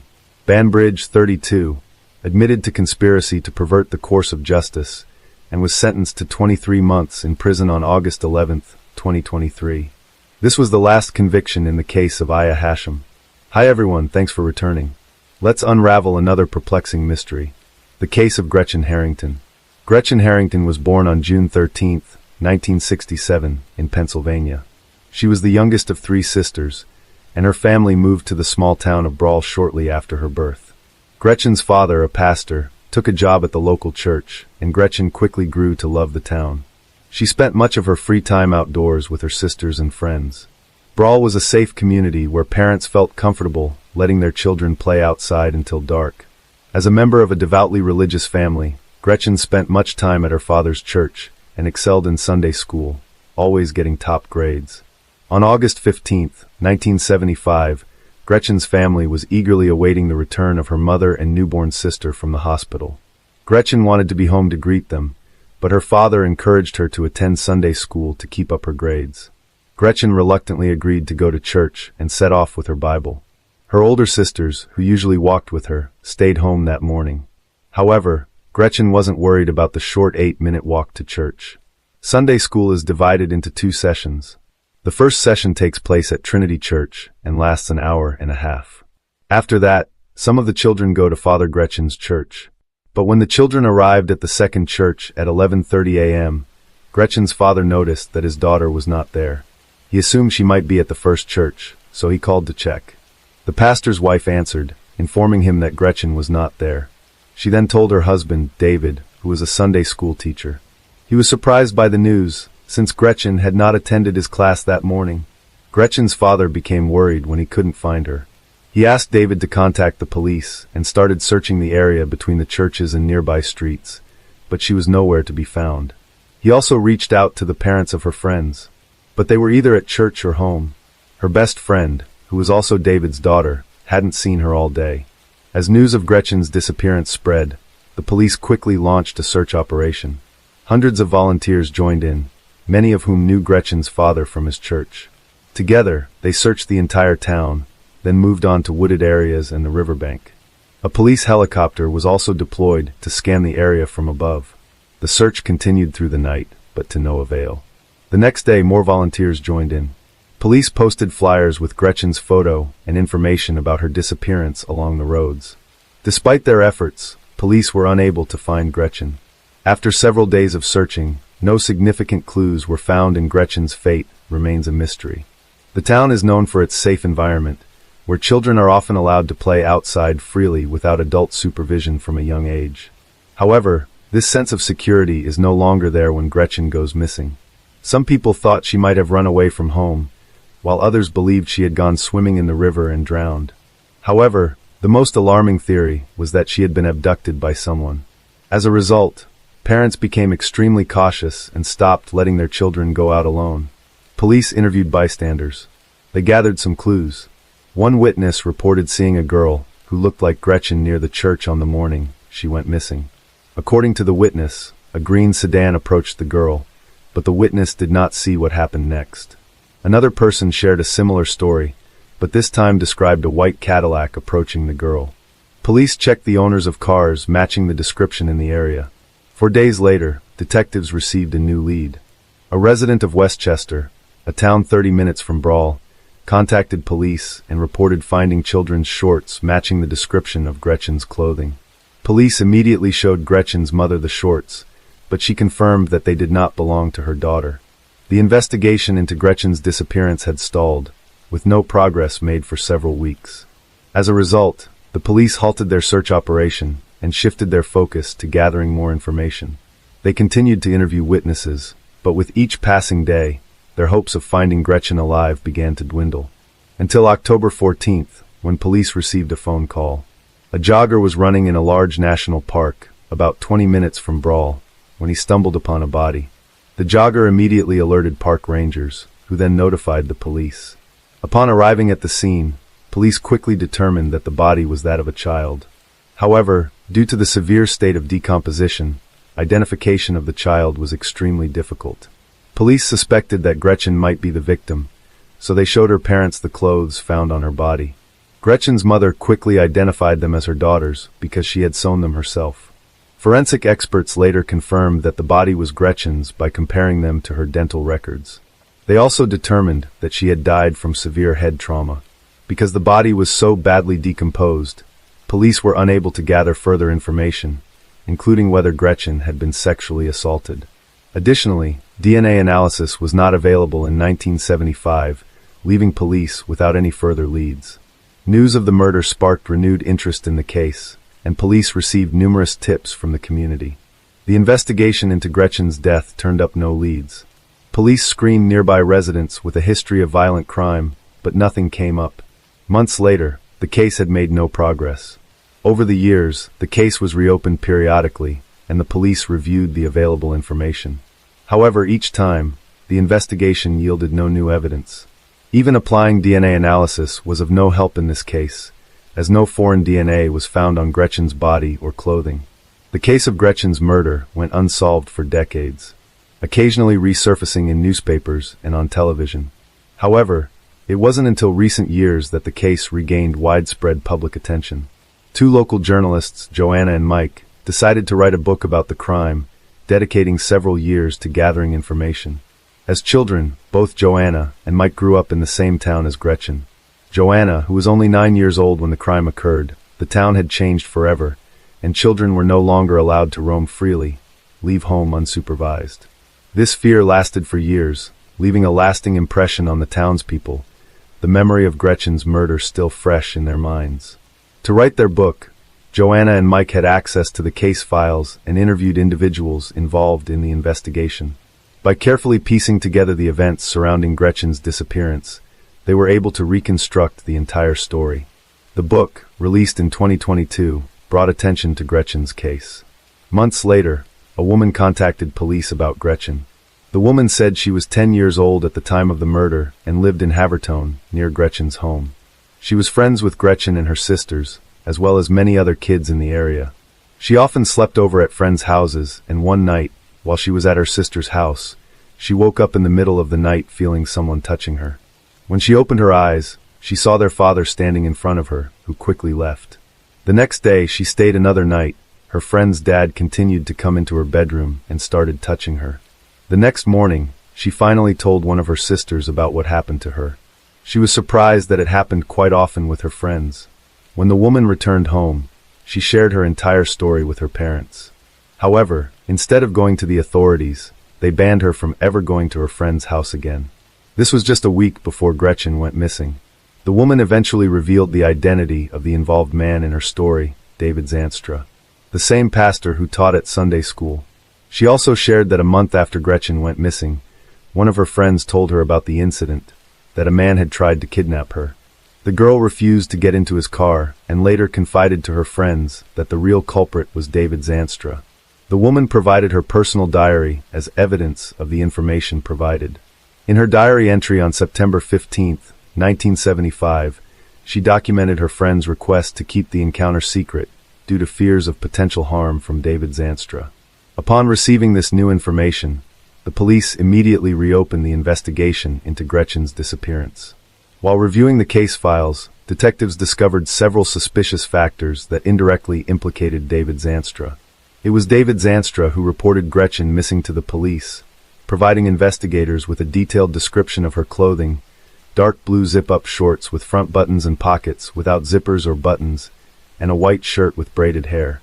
However, he mentioned that he had not seen Gretchen that day, raising questions about how he knew what she was wearing. His description was later confirmed by the discovery of her body, dressed exactly as he had described. Police closely examined David, the man who taught Sunday school at Gretchen's father's church. David initially claimed he had not seen Gretchen on the morning of her disappearance. However, David's alibi gave him enough time to kidnap Gretchen, kill her, dump her body in the park, and return to the church to teach. The investigation revealed that David and his family had moved to another state just months after Gretchen went missing. This sudden move, combined with David's ownership of a green scooter, attracted the attention of the police. The police decided to question David, who was now 83 years old and living in Georgia. On July 17, 2023, they began questioning David. As the conversation progressed, David realized that the police suspected him of murder. In response, he denied all accusations and asked what evidence they had against him. David was confronted with incriminating evidence, including a woman's testimony about his inappropriate behavior at a sleepover and allegations of molesting his own daughter. When he learned that his secret had been exposed, David's demeanor changed. After 48 years of silence, he finally began to talk about the murder. According to David, on the morning of the murder, he drove his green American motor station wagon to the church where Gretchen's father was the pastor. He saw Gretchen leave the house and waited until no one was around before approaching her. He offered her a ride and she agreed. However, instead of taking Gretchen to the church, David drove her to a secluded park area. He stopped the car and instructed her to undress, but Gretchen refused and asked to go home. In response, David struck her several times on the head, causing her to lose consciousness. He then removed her clothes and committed the crime before driving her to another park. He carried her body into the bushes and concealed it with branches. David then returned to the church to begin his classes. When David confessed to the crime, the police arrested him for Gretchen's murder. David went to Pennsylvania, where he was held pending trial. David's work held a respectable position in society, which protected him from suspicion. However, after the truth finally came to light, the police obtained a DNA sample and began comparing it with DNA from other unsolved cases. They also investigated the disappearances of young girls in the cities where he worked. Police have linked David to the disappearance of 4-year-old Amanda Campbell from California, who went missing in 1991. The case resembles Gretchen's. At the time, David Zanstra was a pastor in that same neighborhood. The police currently have no concrete evidence against David, but they have found similarities between the various cases and Gretchen's kidnapping. Therefore, they are investigating David as the possible perpetrator of the cases. The trial for Gretchen's murder has not yet begun. David's attorney is trying to delay the process and advise him to withdraw his confession. If this happens, the trial could drag on for years, and given his advanced age, David may not live to see the verdict. Hello friends, welcome to our channel. Today we're going to take a look at another horrible case with you, the case of Neha Varma. There are many instances that raise concerns about the safety of women, even in the present day. In June 2011, a similar event occurred in the lovely city of India. 3 women were discovered murdered in their residence, and it took the authorities several days to pinpoint the perpetrators. The query persists: who was responsible for this triple homicide, and what drove them to kill these 3 women? Let's delve deeper into the Deshanda family murders case. In 2011, Megha Deshpande, 42 years old, resided in the upscale area of Srinagar in the city of Indore, with her 21-year-old daughter, Ashlesha, and her 70-year-old mother, Rohini. It is noteworthy that Indore has repeatedly been ranked as the cleanest city in India. Srinagar is known for its affluent residents, indicating the Deshpande family's strong financial status. Megha Deshpande worked in a multi-level marketing MLM company for a considerable period. MLM, also known as network marketing, direct selling, operates by connecting individuals to the company through a network. This system allows for continuous profit generation for the company owner as more people join the network. Before residing in Indore, Megha lived in the city of Ujjain with her husband and the rest of the family, which is about 35 miles away from Indore. However, a few months ago, Megha shifted her home with her daughter and mother. Megha's husband, Nanjay, was a bank manager, so he had to stay in Ujjain. Nanjay was a bank manager, and Megha was a senior employee at an MLM company, so they had no financial worries. Megha's family also had a strong relationship with their neighbors, and all the residents in this community were sensible. So far, there had been no crimes that could cause fear among the people. But something happened in this area on June 13, 2011, which shook the entire city of Indore. During that time, nobody had left Megha's house until noon, and no one's voice was heard. However, suddenly, one of Megha Deshpande's neighbors walked by her house and noticed something very unusual. There were footprints with bloodstains around Megha's house. This sight alarmed her, prompting her to quickly call the authorities to investigate Megha's house. After that, the neighbor also knocked on the door several times, but there was no response from inside. Then, they tried to look up inside the house through a window.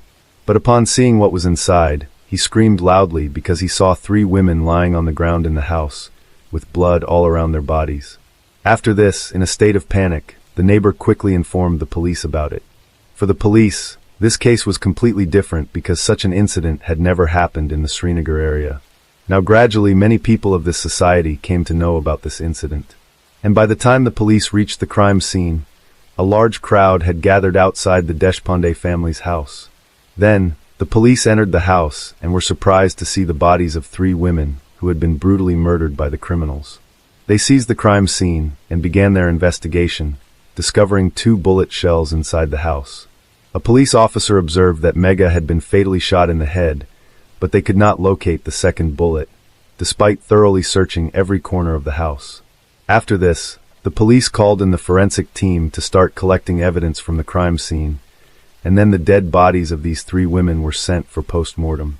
By this time, not only Srinagar, but the entire city of Indore was shocked with this news. A few hours later, the post-mortem report is presented to the police, revealing that the murders of 21-year-old Aslaha and her 70-year-old grandmother Rohini were due to excessive bleeding with multiple stab wounds inflicted on their bodies. This report also makes it clear that only Megha Deshpande was shot to death. But now, the biggest question before the police was if they have found 2 bullet shells, then on whom was the second shot fired. On the other hand, Megha's husband and the general public started demanding a quick solution to the case, so the culprits could be punished. The police felt the increasing pressure from the public and a sense of urgency to solve the case quickly. Consequently, several teams were deployed by the police to investigate. One team examined the call detail records of the victims, while another team rechecked the forensic evidence. At first, the police found out that at the crime scene, there was blood of an additional person besides Megha, Aslaha and Rohini, and the robbery and murder was filed, as it appeared that theft had taken place at the Deshpande family's residence. Later, investigations revealed that there were multiple calls made to Megha's phone from a specific number, and Megha had lengthy conversations with this number. Now the police extracted complete information about this number, from where it was revealed to police that this number belonged to a girl named Neha Varma. Now the police had also started tracking the location of the girl, so that they could talk to her regarding this case, which might provide them with some leads. On the other hand, the police now also had a sample of that blood which was separate from Megha, Aslaha and Rohini at the crime scene. Then one day, suddenly the police find out that Neha is near an ATM in that area. After that, a team of police reached there and brought Neha to the police station to talk to her. Now Neha was told about the entire scene, which left Neha completely astonished. After that, Neha explained how she met Megha. Megha and Neha met for the first time in a shopping mall. Neha accidentally bumped into Megha while rushing through the mall. Megha was holding some items in her hand, which fell down due to the collision. Neha then apologized and helped Megha pick up the fallen items. During this time, there was a lot of conversation between them, so much so that Neha herself went to drop Megha to the car. And from here onwards, their friendship started. Neha discovered that Megha works at a company involved in multi-level marketing, MLM. They exchanged phone numbers the same day, and started talking occasionally. Neha was curious about the MLM business model, so she would discuss it with Megha. However, the police became suspicious of Neha's story because her words and body language didn't align. As a result, they questioned Neha extensively. Neha tried to conceal her lie briefly, but she couldn't withstand the police interrogation for long. Eventually, she confessed a story that shocked even the police. Neha, a 23-year-old, was beautiful and cheerful. Although she was a beautician, her financial situation wasn't good enough for her to fulfill her dreams. Neha's father was an ordinary van driver, which meant their financial condition wasn't great enough for Neha to pursue her dreams. It was during this time that Neha met a guy named Rahul Chaudhary. They developed a good friendship, which eventually turned into love. Rahul, at 24, was handsome, but his financial situation was the same as Neha's. Despite this, they loved each other deeply and wanted to marry, so they were searching for a way to become rich overnight and live their lives comfortably. One day, Neha met Megha. Megha had a fondness for wearing expensive jewelry, so whenever she went out, she adorned herself with her jewels. The day Megha met Neha for the first time, she was decked out in gold jewelry, which indicated to Neha that Megha was very wealthy, sparking the idea in Neha's mind to get close to Megha Deshpande and befriend her. Subsequently, Neha deliberately bumped into Megha to strike up a conversation, and thus their interactions began. Now gradually, due to talking through a call, the thought of robbing Megha came into Neha's mind. After this, Neha included her boyfriend Rahul in her plan. She told Rahul that she has conversations with a woman who is very wealthy, and the added advantage is that there are no men in her house, so it will be easy to rob her. Hearing this idea, Rahul also becomes happy because by doing this, both of their financial situations would improve, and then they could live comfortably after getting married. From that day on, Rahul began to plan the murders of these 3 women. He believed that if he successfully killed them without anyone finding out, there would be no one to report them. With a complete plan in place, Rahul only needed a gun to carry out the deed. His friend Manoj, who was close to both Rahul and Neha, provided him with one, as he also had a gun. With the means to execute his plan, Rahul started searching for the right day to make his move against Megha and her family. On June 13, 2011, Neha contacted Megha to join her MLM scheme. Megha was pleased to have Neha on board.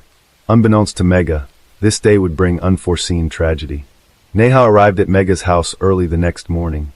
Megha asked Neha to fill out a form for the company, but Neha was unsure about the required information. She requested help from her friend, and Megha approved. Neha then contacted her boyfriend Rahul. Now, according to the plan, Rahul and Manoj were waiting for Neha's call, and then shortly after that, Rahul and Manoj went to Megha's house. But as soon as Rahul entered the house, he showed Megha a gun, and then a few seconds later, he shot Megha, causing her to die on the spot. The sound of the gunshot didn't go out of their house, because Rahul had shot very close, but the sound of this gunshot reached Ashlesha and Rohini's ears, causing both of them to run into the lobby. After that, first Rahul and Manoj frightened Ashlesha and Rohini, and asked for her ATM card and PIN to save their lives. In order to save her life, Ashlesha quickly gave her ATM card and handed it to Rahul. She felt that now these people would leave. But now, because Ashlesha and her grandmother had seen Neha, Rahul and Manoj's faces, so now these three were afraid that after they leave, these two might inform the police. So Rahul first tried to shoot Ashlesha, but in haste, this bullet hit Rahul's own foot. Afterwards, Manoj brutally murdered Ashlesha and elderly Rohini with a knife. Afterwards, these three criminals stole 1,000 Indian rupees, valuable jewelry worth up to 500,000 Indian rupees, and Ash's ATM card before leaving the house. Surprisingly, it was the same ATM card Neha was planning to withdraw money from, but she was later caught by the police. Rahul was captured after going to a police station with a fake first information report, and then being hospitalized locally due to a gunshot wound in his foot. Nonetheless, when the police compared Rahul's blood sample taken from the crime scene with his own, it was a match. The police quickly solved this case and captured the criminals, resulting in much praise for their city's police force. Subsequently, this case remained in court for a long time, but eventually, in December 2013, the district court sentenced these three criminals to death by hanging. These killers had wiped out the entire Deshpande family line by murdering women from 3 different generations. Moreover, the police found bloodied clothes, knives and jewelry in possession of these criminals. Neha Varma is currently incarcerated in the central jail, where she is teaching a beauty parlor course to other female inmates. It should also be noted that this was the first time the district court had pronounced capital punishment for a woman. Megha's husband, Nanai Deshpande, expressed satisfaction with the court's decision and said he had full confidence in the judiciary, and the police did a great job. The aspiration to become rich overnight turned an ordinary girl and boy into criminals. If these criminals had fled to another country after killing and stealing money, they might never have been caught. However, if Megha hadn't worn her valuable jewelry to the mall that day and hadn't trusted a random person, perhaps her family would still be alive today. One lesson to be learned from this is that we shouldn't develop such strong friendships with any stranger in just a few days that we start inviting them home. Hello friends, welcome to our channel. Today we're going to take a look at another horrible case with you. The case of Corina Vetrano. The story of Corina Vetrano is both horrifying and baffling. Firstly, nothing seemed amiss on the day of the fateful event. The attack occurred in broad daylight in a fairly populated area. Secondly, her death has critical aspects to it. Thirdly, the investigation and sentencing of the perpetrator raised many questions. On Tuesday, August 2nd, 2016, Corina arranged to meet her father after work to spend time together. Since Miss Vetrano had moved away, family gatherings had become rare because everyone was busy with their own matters. In addition to her commitments, she was balancing 2 jobs. Philip picked up his daughter and took her home. There, the family shared their impressions of the past week. When Corina was about to leave, she asked if her father wanted to go jogging with her, as they often did, covering several miles together. Her father replied that he couldn't this time, due to severe back pain that nothing seemed to alleviate. Perhaps he needed a new prescription, or maybe it was just the change in weather. Mr. Vetrano offered to call a cab for Corina, due to his discomfort and inability to join her run. However, the weather was beautiful, the heat had abated, and there was a fresh scent in the air, hence Corina declined his offer. She was training for the upcoming marathon. The young woman had recently broken up with her boyfriend and wanted to distract herself. A jog would clearly do her good. That evening was the last time her parents saw their youngest daughter. At 5:45 p.m., she left the house for a jog. Her first stop was Spring Creek Park, a cozy and tranquil place buried in greenery, a true paradise amongst the city's infrastructure. However, only part of the park was available for walking. The rest was covered with thickets and swamps. Mr. Vetrano asked his daughter to stick to her usual route and stay away from unfamiliar paths and people. Unfortunately, Karina ignored his advice in search of solitude. She decided to go to a grassy, deserted place. Karina's thoughts were abruptly interrupted. She felt a sharp pain in the back of her head and fell down. This rash decision cost the young woman her life. A frightening uncertainty entered the Vetrano home. It had been 2 hours since they had said goodbye to their youngest daughter. She should have been home by now, or at least answering the calls of her parents, who were frantically trying to reach her, and she had promised to keep her cell phone with herself. The anxiety was growing. Her father sensed that something was wrong and decided to seek help from his neighbor, the chief of the New York City Police Department. They were on good terms, and the high-ranking official knew that Philip would not make a fuss over nothing. After that, Karina Vetrano was reported missing. Police began searching for the young woman, combing the park area and surrounding streets. As a result, experienced canine units were brought in. Since it is known the first 24 hours after the scissori, the disappearance of a person are crucial. Law enforcement utilized all available resources before nightfall. At the same time, Mr. Vetrano, along with a group of volunteers, searched for his daughter on his own. He scoured the park from end to end, combing paths and wading through tall grass, all while making phone calls. As dusk fell, he noticed a light in the grass. As he approached, he recognized Karina's phone. Maybe she lost it and just didn't let them know. Philip approached, headed toward police officers, deciding to continue picking his way through the thicket, stepping into the grass. As he ventured further, Philip stumbled upon something soft, a partially undressed female body lying face down. When he turned it over, a familiar face stared back at him. A desperate scream escaped from his father's chest. It was Karina. She hadn't simply lost her phone, as he had initially believed. His little girl didn't answer her phone, because life had been cruelly taken from her. The crushing realization of what had transpired overwhelmed Mr. Vetrano. The police, hearing the screaming and yelling, quickly rushed to him. They dragged Philip away from his daughter's body, explaining that it was now a crime scene. They emphasized that anything in the vicinity could be considered evidence, and implored him not to touch anything to prevent tampering. On the journey home, Mr. Vetrano was lost in thought, tormented by how to break the news of their daughter's death to his wife. Images of past memories flooded his mind. He recalled vividly how on July 12, 1986, in Queens, their second daughter was born. From an early age, Philip had been proud of Karina. She was obedient and well-mannered.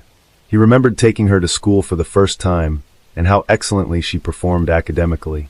Her strong educational foundation enabled her to earn advanced degrees. Karina graduated from St. John's University with a master's in speech pathology. She always dreamed of aiding children and worked tirelessly with autistic kids. Karina loved traveling and writing and had a passion for sports, especially running, an interest she shared with Philip, which brought them closer together. He recalled how closely he scrutinized her suitors out of paternal jealousy. Eager for her to find true love and eventually establish a strong family like his own with Kathy, he hoped for wonderful grandchildren. The return journey felt endless. As they approached the house, Mr. Vetrano paused at the entrance and took a deep breath. Fortunately, he didn't need to explain anything to her. She understood everything from her husband's face. Kathy cried, approached her husband and hugged him. Soon Karina's relatives and friends learned of the incident. They struggled to recover from the shock. Believing in the sudden death of the young woman was hard, let alone its violent nature. Miss Vetrano had been subjected to a brutal attack. This was the conclusion reached by investigators. At first glance, it was obvious that the woman had resisted. Even in death, her fists remained clenched. Bruises and abrasions were found on her once young and healthy body, and her athletic clothing was torn. The autopsy showed that the back of the victim's skull had been damaged by a blunt object, probably a stone. However, the cause of death was asphyxiation. A clear mark was visible on the woman's neck. The forensic examination also revealed the intimate nature of the crime violence. The experts' findings confirmed the police's initial suspicions. Earth and grass were found under the victim's fingernails, probably in an attempt to free herself from her attacker's grip and escape. Specialists examined her mouth and found teeth knocked out and cracked in places. She had clearly bitten to defend herself. Even the woman's neck was covered with numerous scratches. She was grabbing with her hands, trying to force her attacker to let go of her. Shortly after this tragedy, new information leaked to the media from Princeton, Massachusetts. Another jogger's body was found among tall grass. The woman had apparently also been out for a walk in a secluded place and suffered a similar fate. At first glance, these cases seemed identical, raising questions about another potential serial offender. In the United States, geneticists took charge of the case, tasked with comparing DNA samples collected from the crime scenes. Fortunately, unidentified samples were found on both victims. Contrary to police expectations, the analysis showed no connection between the crimes. It turned out that the DNA samples belonged to different individuals. It's well known that most lethal crimes are committed by someone close to the victim. Thus, police couldn't ignore any possibility. To this end, the victim's father provided his DNA, since he was first to discover his daughter's body. Later on, all of her relatives also underwent a DNA test which yielded no matches. Detectives then decided to interview Karina's family and friends to find out if she had any enemies or ill wishes. It turned out there were none. She was respected and loved by everyone. Investigators developed a new theory. Someone acted on base motives upon meeting Karina in a secluded place and attacked her. Feeling stuck, they sought public help by offering a $10,000 reward for information leading to the perpetrator. The initiative received widespread response. Detectives explored some 250 leads, conducted 600 genetic tests, and compiled more than 1,700 reports. All to no avail. It seemed like the perpetrator hadn't committed crimes before, or at least hadn't been caught for them, complicating things further. On August 31st, 2016, a utility worker approached the police station with significant information at the time of Ms. Vitrano's death. He found himself in a restricted area of the park one day. Suddenly, a man emerged from the bushes and took off running in a Notley direction. Because of his testimony, the New York Police Department created and distributed a sketch of the suspect in December 2016. However, they considered that the person shown in the sketch might have just been a passerby caught at the wrong place and time. Unfortunately, releasing this sketch didn't provide any new leads, and the investigation fell into another long stalemate. On December 4th, 2016, the Federal Bureau of Investigation joined in to help solve Karina Vitrano's case. At first, they developed a psychological profile of the perpetrator. According to FBI experts, this individual was very familiar with the area, especially the park where everything occurred, suggesting he might live or continue to live nearby. Fearing capture now, he seems to avoid that area. It was evident he knew that the quiet and partially overgrown territory was perfect for hiding his actions. Based on this idea, police conducted screenings among local African American men. However, this didn't bring about any breakthroughs. Let's go in to take a look about Chanel Lewis. Chanel Lewis's life didn't stand out much from other young African American individuals. He lived in one of Brooklyn's low-income housing complexes, approximately 4 or 5 miles from Spring Creek Park. Chanel was unemployed and living with his mother, 3 sisters, and their children. One detail setting him apart was his diagnosis of paranoid schizophrenia. Yet this did not stop him from graduating from a private school for students with emotional and behavioral issues. Former classmates remembered Chanel as a quiet loner who constantly faced bullying. One shared that even girls intimidated and punched him. He had no friends. Another peer noted that while Lewis sometimes fought back, he wasn't effective at it and often got ridiculed for his clothing and appearance. Chanel always wore a hoodie and would smirk and walk away when things got tough, earning him the unfortunate nickname, African Lizard.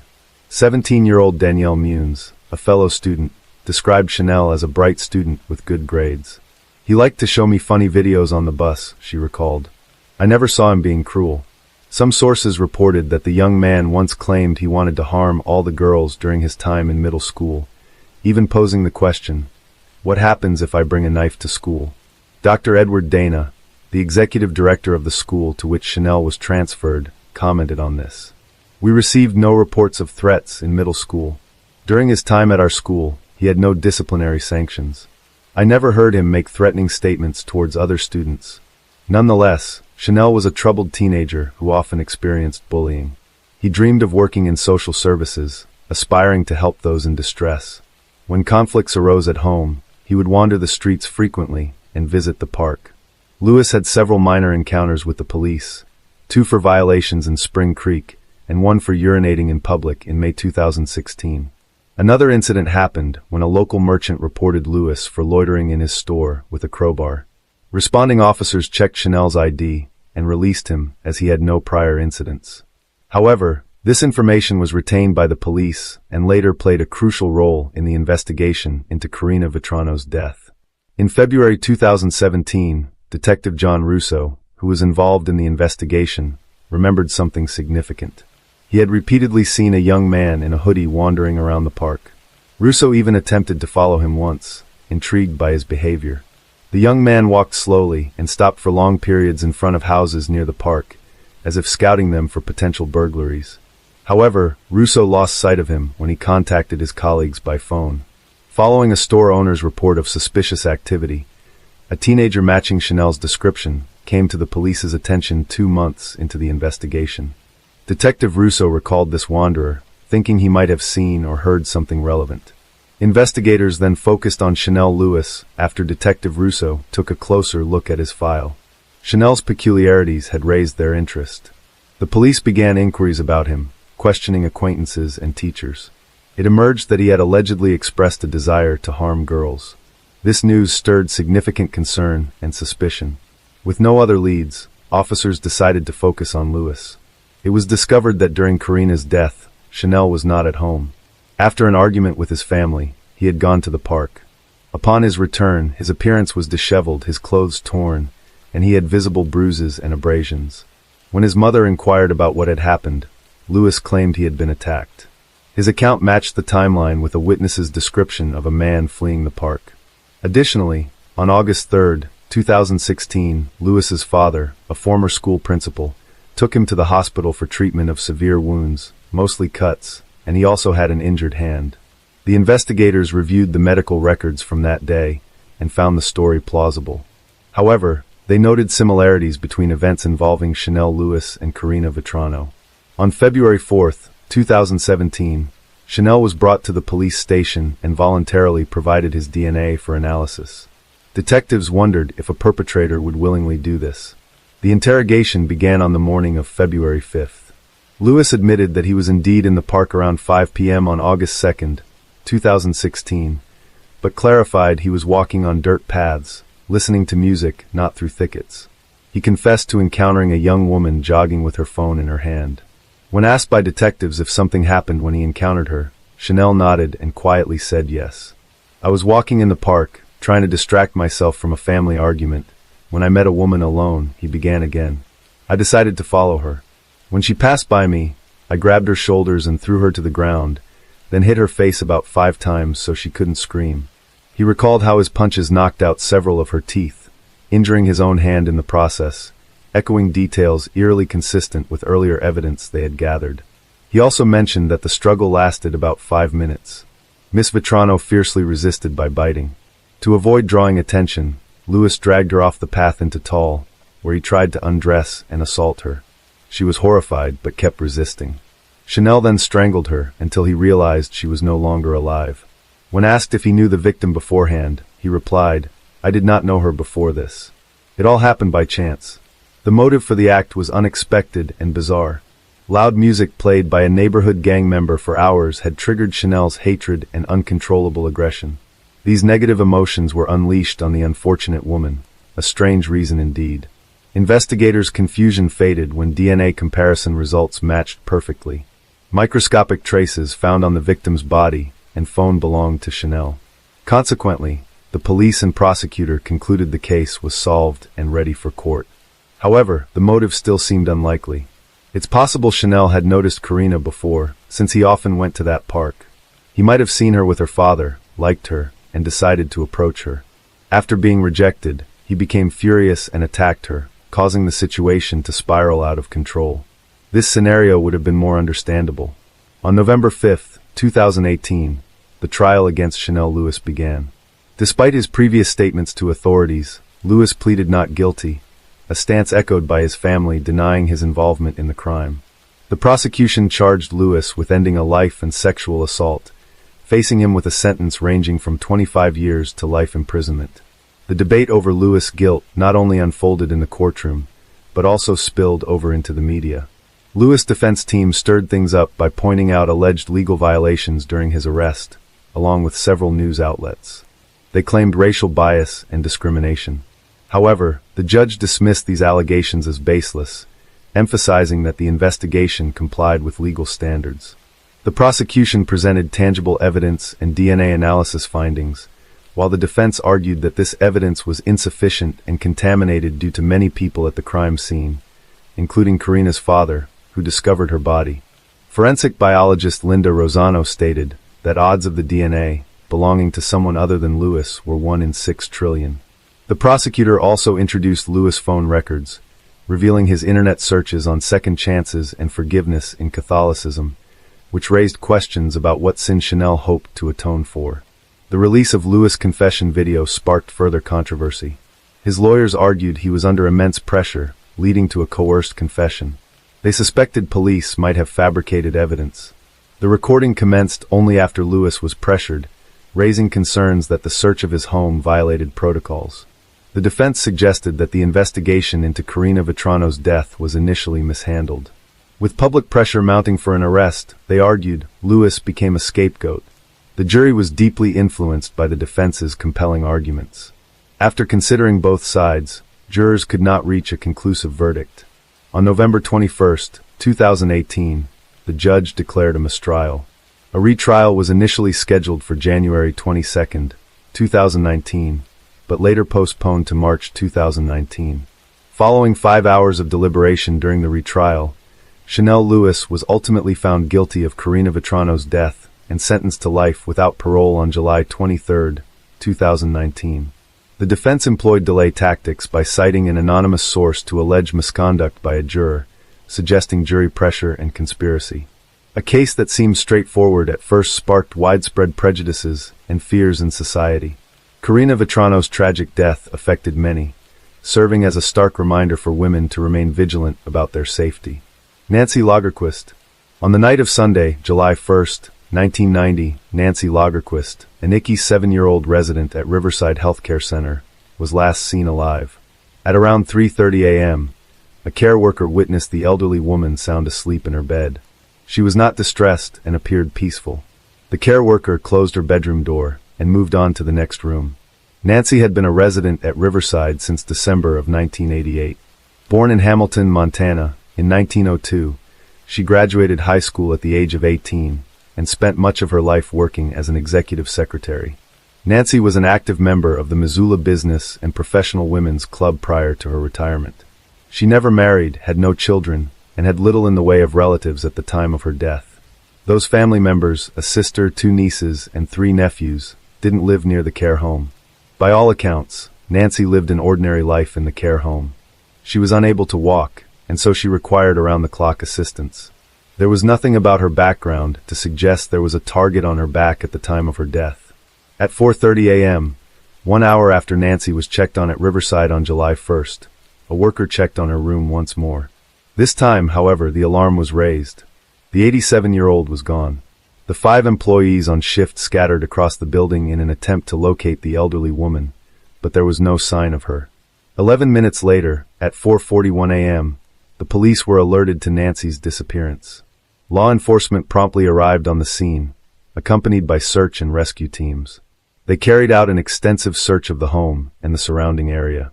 The residence was located along the Clark Fork River, and boats, manned by police officers, were dispatched along the water.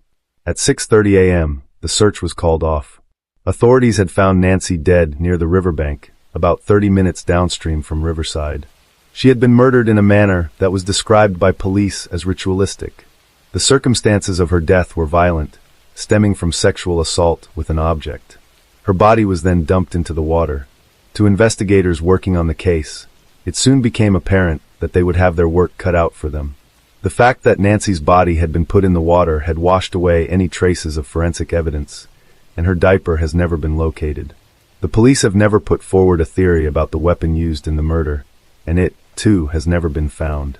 Detectives soon theorized the culprit had entered and exited through Nancy's bedroom window, which faced the river, as the screen had been cut.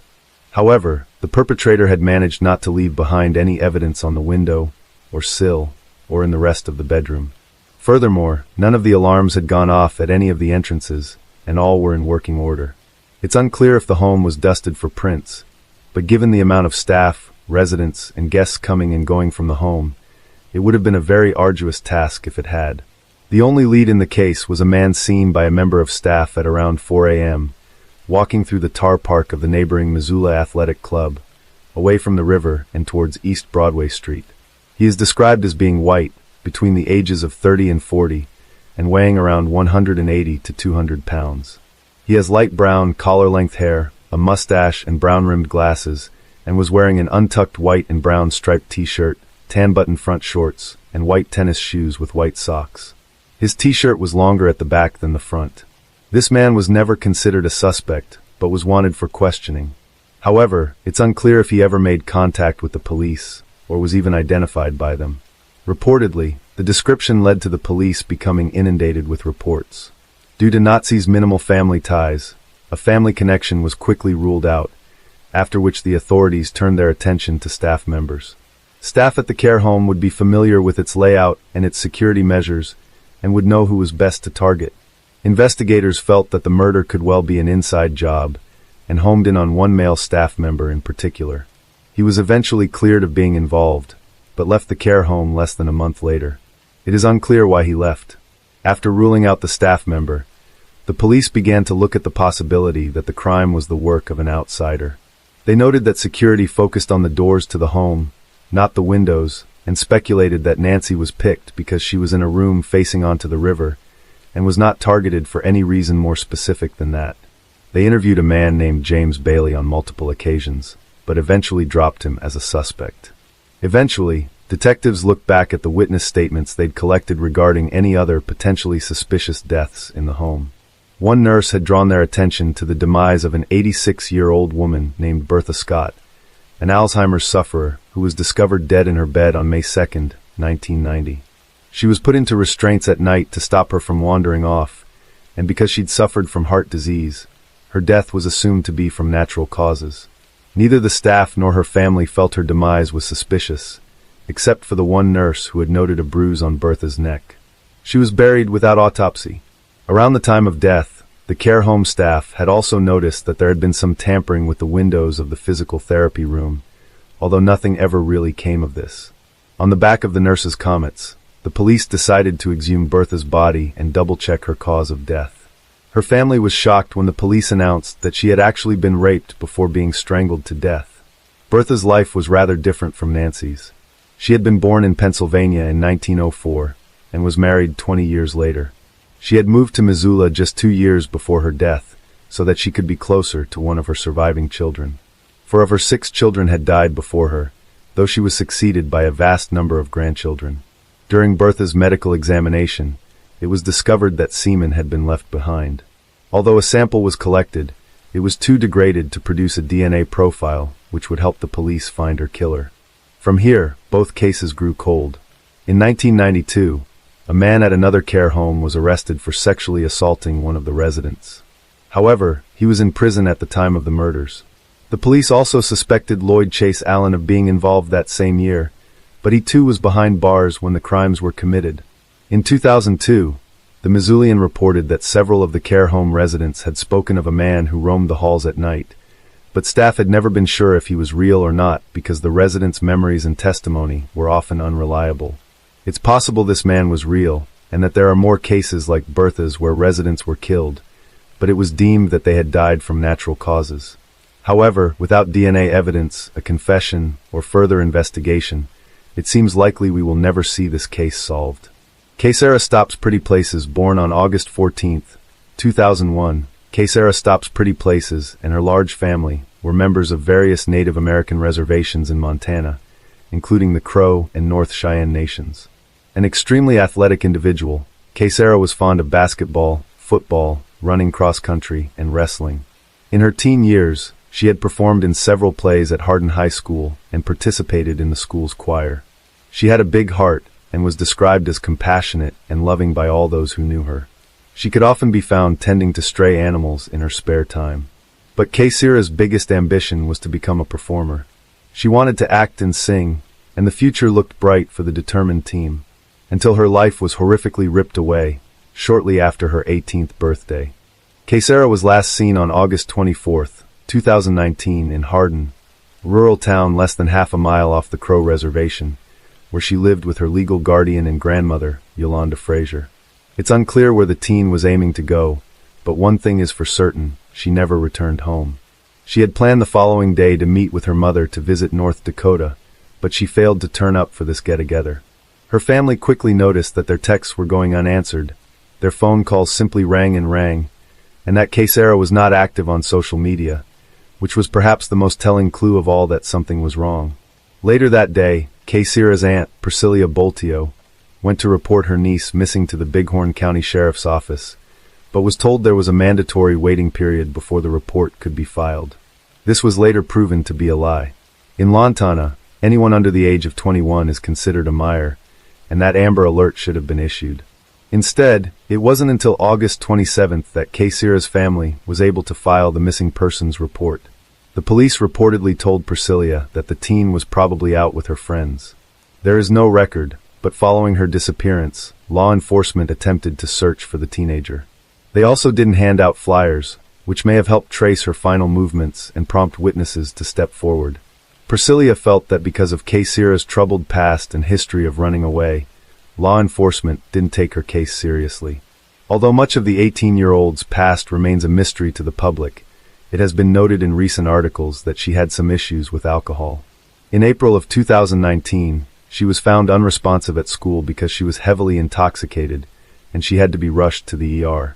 Then, on August 29th, a passing jogger discovered Kaysira's body by a woodpile in the back garden of a home at the intersection of Mitchell Avenue and Rangeview Drive, in the Hardin suburb where she was last seen alive 5 days earlier. The homeowner was out of town when her body was found, and had no connection to the teenager. Kaysira's family were not notified immediately that a body had been found. Reports of a teenager's remains being discovered began circulating on social media, and the family caught wind of the rumors. They began to fear the worst. Priscilla went to the scene to ID the body, but was turned away without being able to view the remains, and the local media were not alerted to the fact that a body had been found. Kaysira's mother, along with Yolanda, then went to the local mortuary so they could view the body on September 1st, but they were informed that the body didn't belong to the missing team, and so the family continued the search. It wasn't until 10 days later it was revealed that the body was in fact Kaysira's. The coroner ruled that she had perished on August 26th, and that her death was suspicious. Her remains were already badly decomposed, so the cause of death could not be determined. Its fixation could not be ruled out. Following this discovery, the teenager's family kept the pressure on law enforcement to investigate the death. On September 12th, Kaysira's mother, Geraldine, was told by Terry Bullis, the county coroner and the owner of Bullis Mortuary, that her daughter's remains had to be cremated in order to be returned to the family. Despite the fact this was against the family's cultural beliefs and would remove the possibility of further examinations of the body. Furthermore, the family had wanted the Dahl Funeral Home in Billings, Montana to handle funeral arrangements, but Bullis made them use his business and ordered Kaysira's cremation before other family members arrived in Hardin. On September 14th, the family located the site where Kaysira's body was discovered with the help of relatives who lived nearby. They had attempted to visit the area a few days earlier, but were unable to because the scene was no longer sealed off and there was no demarcation of where the body was found. At the scene, they performed a ritual ceremony and noted that the area was very visible and had high traffic. A neighbor, Jason Cummings, who had found the body, told the family that the police had removed Kaysira's phone from her pockets, and that he had told them to charge it so her family could be contacted, although they appeared to ignore this suggestion. He too had questioned why the crime scene hadn't been sanctioned off to prevent contamination. 5 days later, on September 19th, the family alerted the media to the case. The Billings Gazette told them that they called the sheriff's office daily for any crime updates and hadn't been made aware of the case. That same day, Yolanda, along with Kaysira's father, Alan, went to meet up with Captain Mike Fuss of the Bighorn Sheriff County's office. When they asked why Fuss had not made contact with the family or returned their calls, he told them he had been preoccupied with other cases. When they asked why the crime scene had not been sealed off, he He explained that if investigators arrived on the scene before uniformed officers, then they did not need to seal off the scene. According to Fuss, the scene was only sealed off if officers arrived first. Then, Yolanda and Alan asked why law enforcement had not charged and turned on Kaysira's phone. Fuss was reportedly surprised that the family knew about this, and he said that the battery was dead, and so they didn't attempt to use it. Kaysira's family countered this by noting that they could have charged the phone and looked at her recent communications, but Fuss said they couldn't get into that phone, and that not even the FBI could.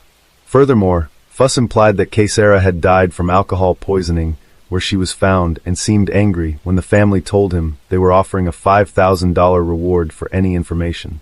He also revealed that the original investigator on the case, Jeremy Middlestead, had stepped down because he, quote, couldn't handle it. Notably, Kaysira's family were not interviewed by law enforcement until this time. They also spoke with the Bighorn County Attorney, Jay Harris, who told the family that the coroner, Terry Bullis, had a conflict of interest in his position as a funeral home business and the county medical examiner. Harris also noted that Bullis tended to quickly determine the cause of death as exposure to alcohol and natural causes under his charge as coroner. However, Harris was otherwise reportedly brusque and rude towards the family and failed to provide them with clear answers to any of their questions, at one point telling them, "How do you know that nothing is being done?" On the 23rd, the family were notified that no missing persons report had been filed for Kaysira and that her name was not in the missing persons database. A week later, the FBI declined to take the case on, stating they needed more evidence that Kaysira was murdered on the reservation.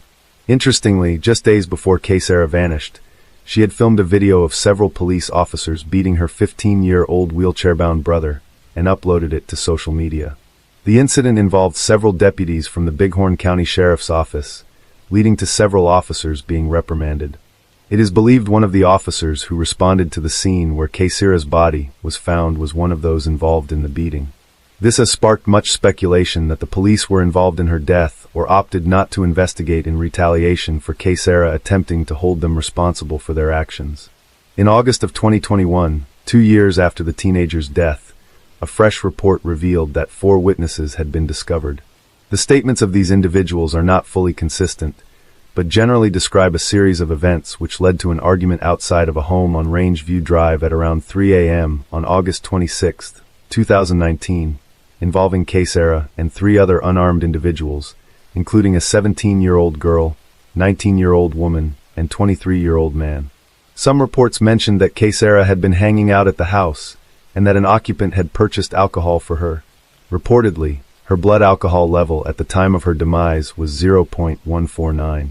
The argument that had occurred that night led to another nearby homeowner setting off his car alarm, hoping it would cause the group to flee. They did, scattering in different directions. Kaysira was last seen heading towards the area where her body was later found.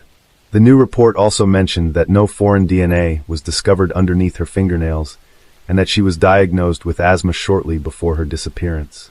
Kaysira's case is still unsolved.